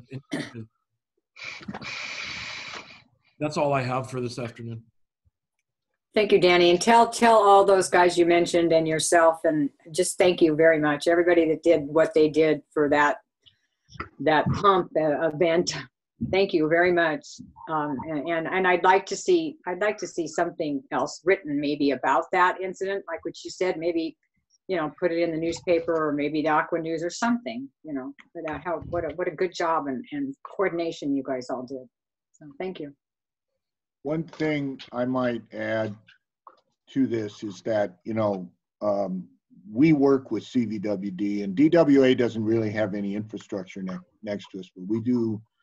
Anytime that we can help each other, we do, regardless of what all that you hear going on, and all the conflicts we have at the staff level.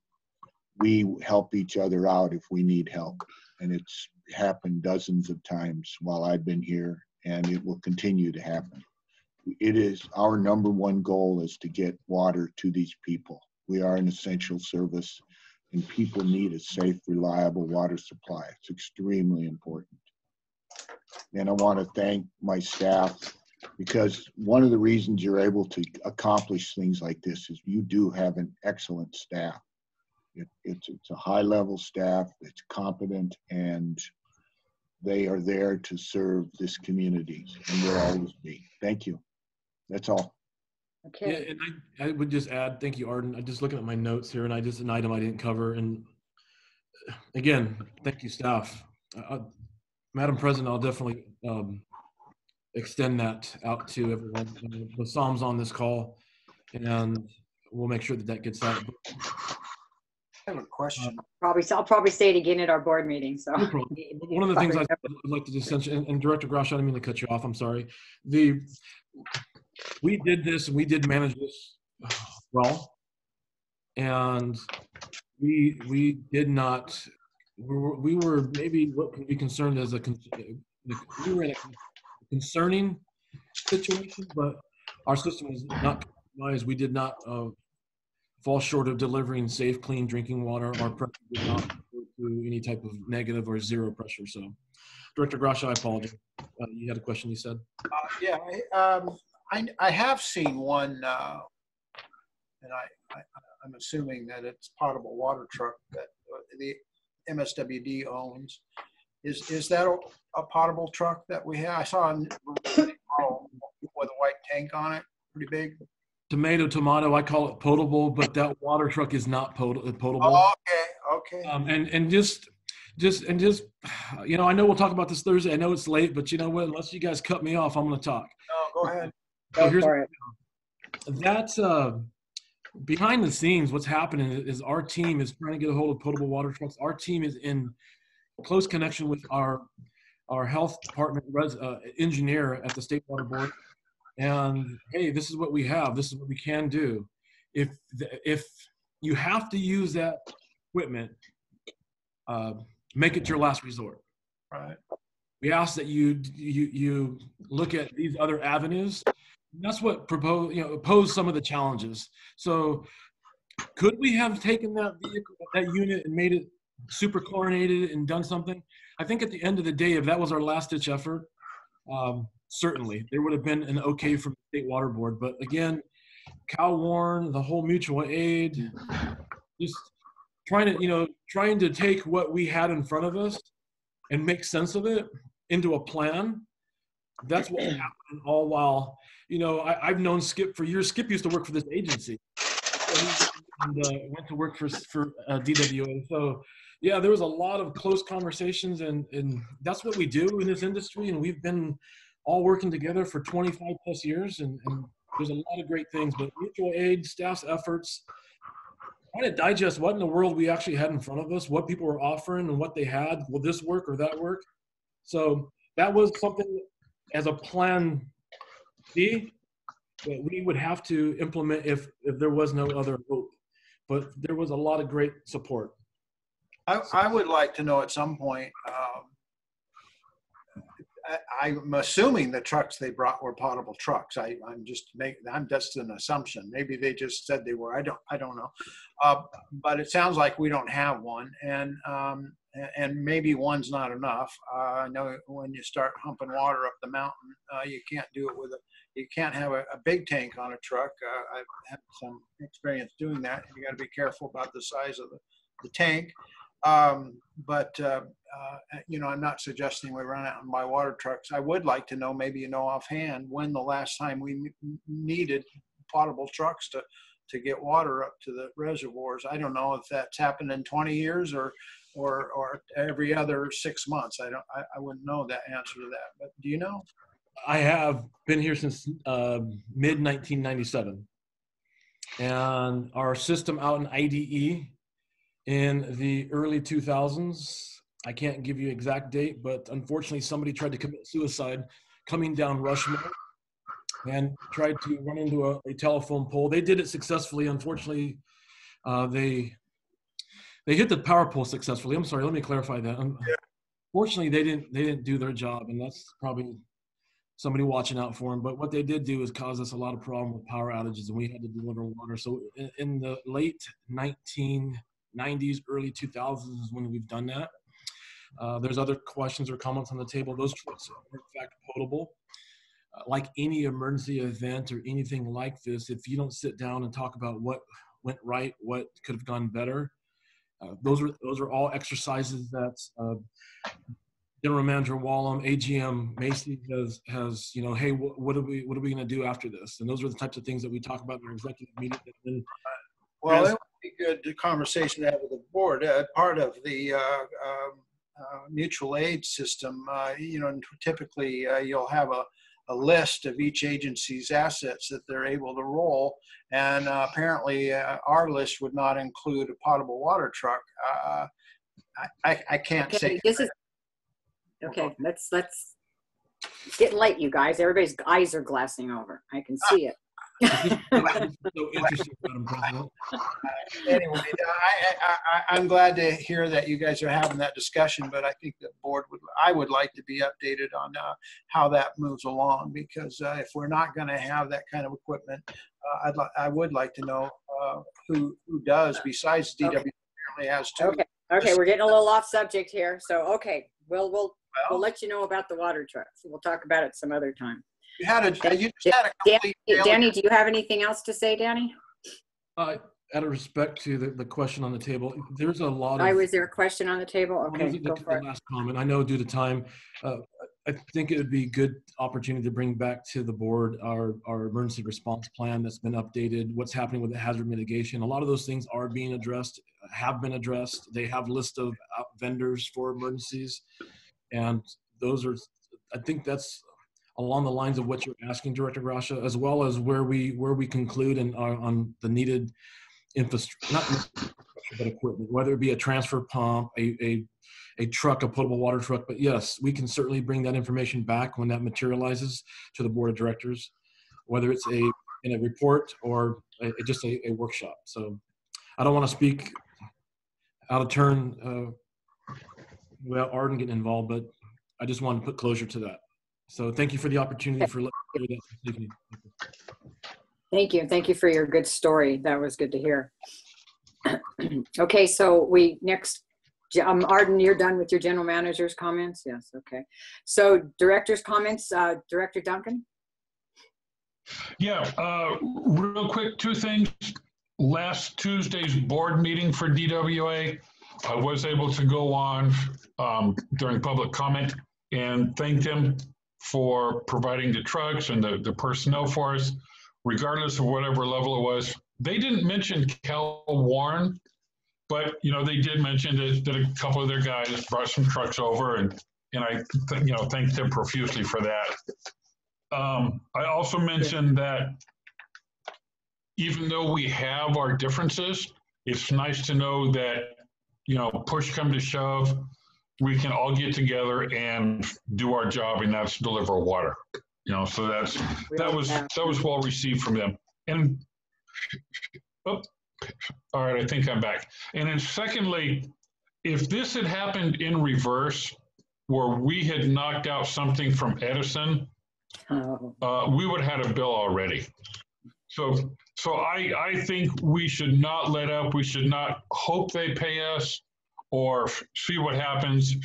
They need to pay for this because, like I said, if it happened the other way around, they'd be knocking on our door. That's all I've got. Those two. Thank you. Okay. That is in the general manager's report. We are in reimbursement request and claim form. Are you talking to us, Danny? I am. I'm sorry, Madam President. Just to add I couldn't hardly hear you. Sorry. I'm sorry. What I was saying is in the general manager's report, where this written item that I just discussed today or shared today, at the very end, we are in the process of accumulating all costs so that we can submit for reimbursement in a claim form to Edison. All due process. Sorry for the interruption. No, okay. If anything else pops in your head, it's fine. Vice President Martin? No. Director Sewell? Yeah, just a thank you to Danny for the detailed explanation and for all the staff that helped that night. And then also just thank you for the two good presentations today to all the staff that helped. Everything was very detailed, and I'm happy we're making some progress. Okay, Director Gracia? Comments? Is he still there? Sorry, I just, I know you're going to have a COVID update, I guess, on Tuesday but I listened in on the CVWD meeting and today, and this just astounded me. And so I'm going to give you the numbers that they gave me, that they at the meeting today. Was they've had a total of 62 cases. They have 9 employees currently out, and their all-time high at one time was 26 cases, and that was over the holidays, Christmas time. And I think they have 500 employees. It just is an astounding, to me, it seems like those are pretty big numbers. Do you mean CVWD? Coachella Valley Water District. They all. Okay, I think did you say DWA? I thought you said DWA. I think I said CVWD. Okay, I meant to if I didn't. And I do want to add one thing that, and I want to be clear that they did not attribute this to COVID, but right after they gave the COVID report, they announced that one of their employees had died. His name was Nelson McCarthy. He was with the district since 1998, and he suddenly fell ill over the holidays and passed away, unfortunately. So I thought I would mention that. And again, I'd like to reiterate that they did not tie it to COVID, but so I don't know. I don't think they can legally. Anyway, yeah, okay, thank you. Thank you. So the only thing I have to say is I know at one point in time, CASA did a salary survey. And I did think Aqua did too at one time. The one at Aqua, I don't think anybody really thought it was worth much after they got done with it. So nobody really used it, none of the water districts. I'm not sure about CASA, how long ago that was, or how good or detailed, or even if it was anything that we would be able to tap into at all. I just thought I'd throw that out. Other than that, I'm done. Everybody, I think everybody else is done too. So before it gets too late here, I'm going to adjourn the meeting, and we'll see you guys on Thursday. You earned your $50. Thank you.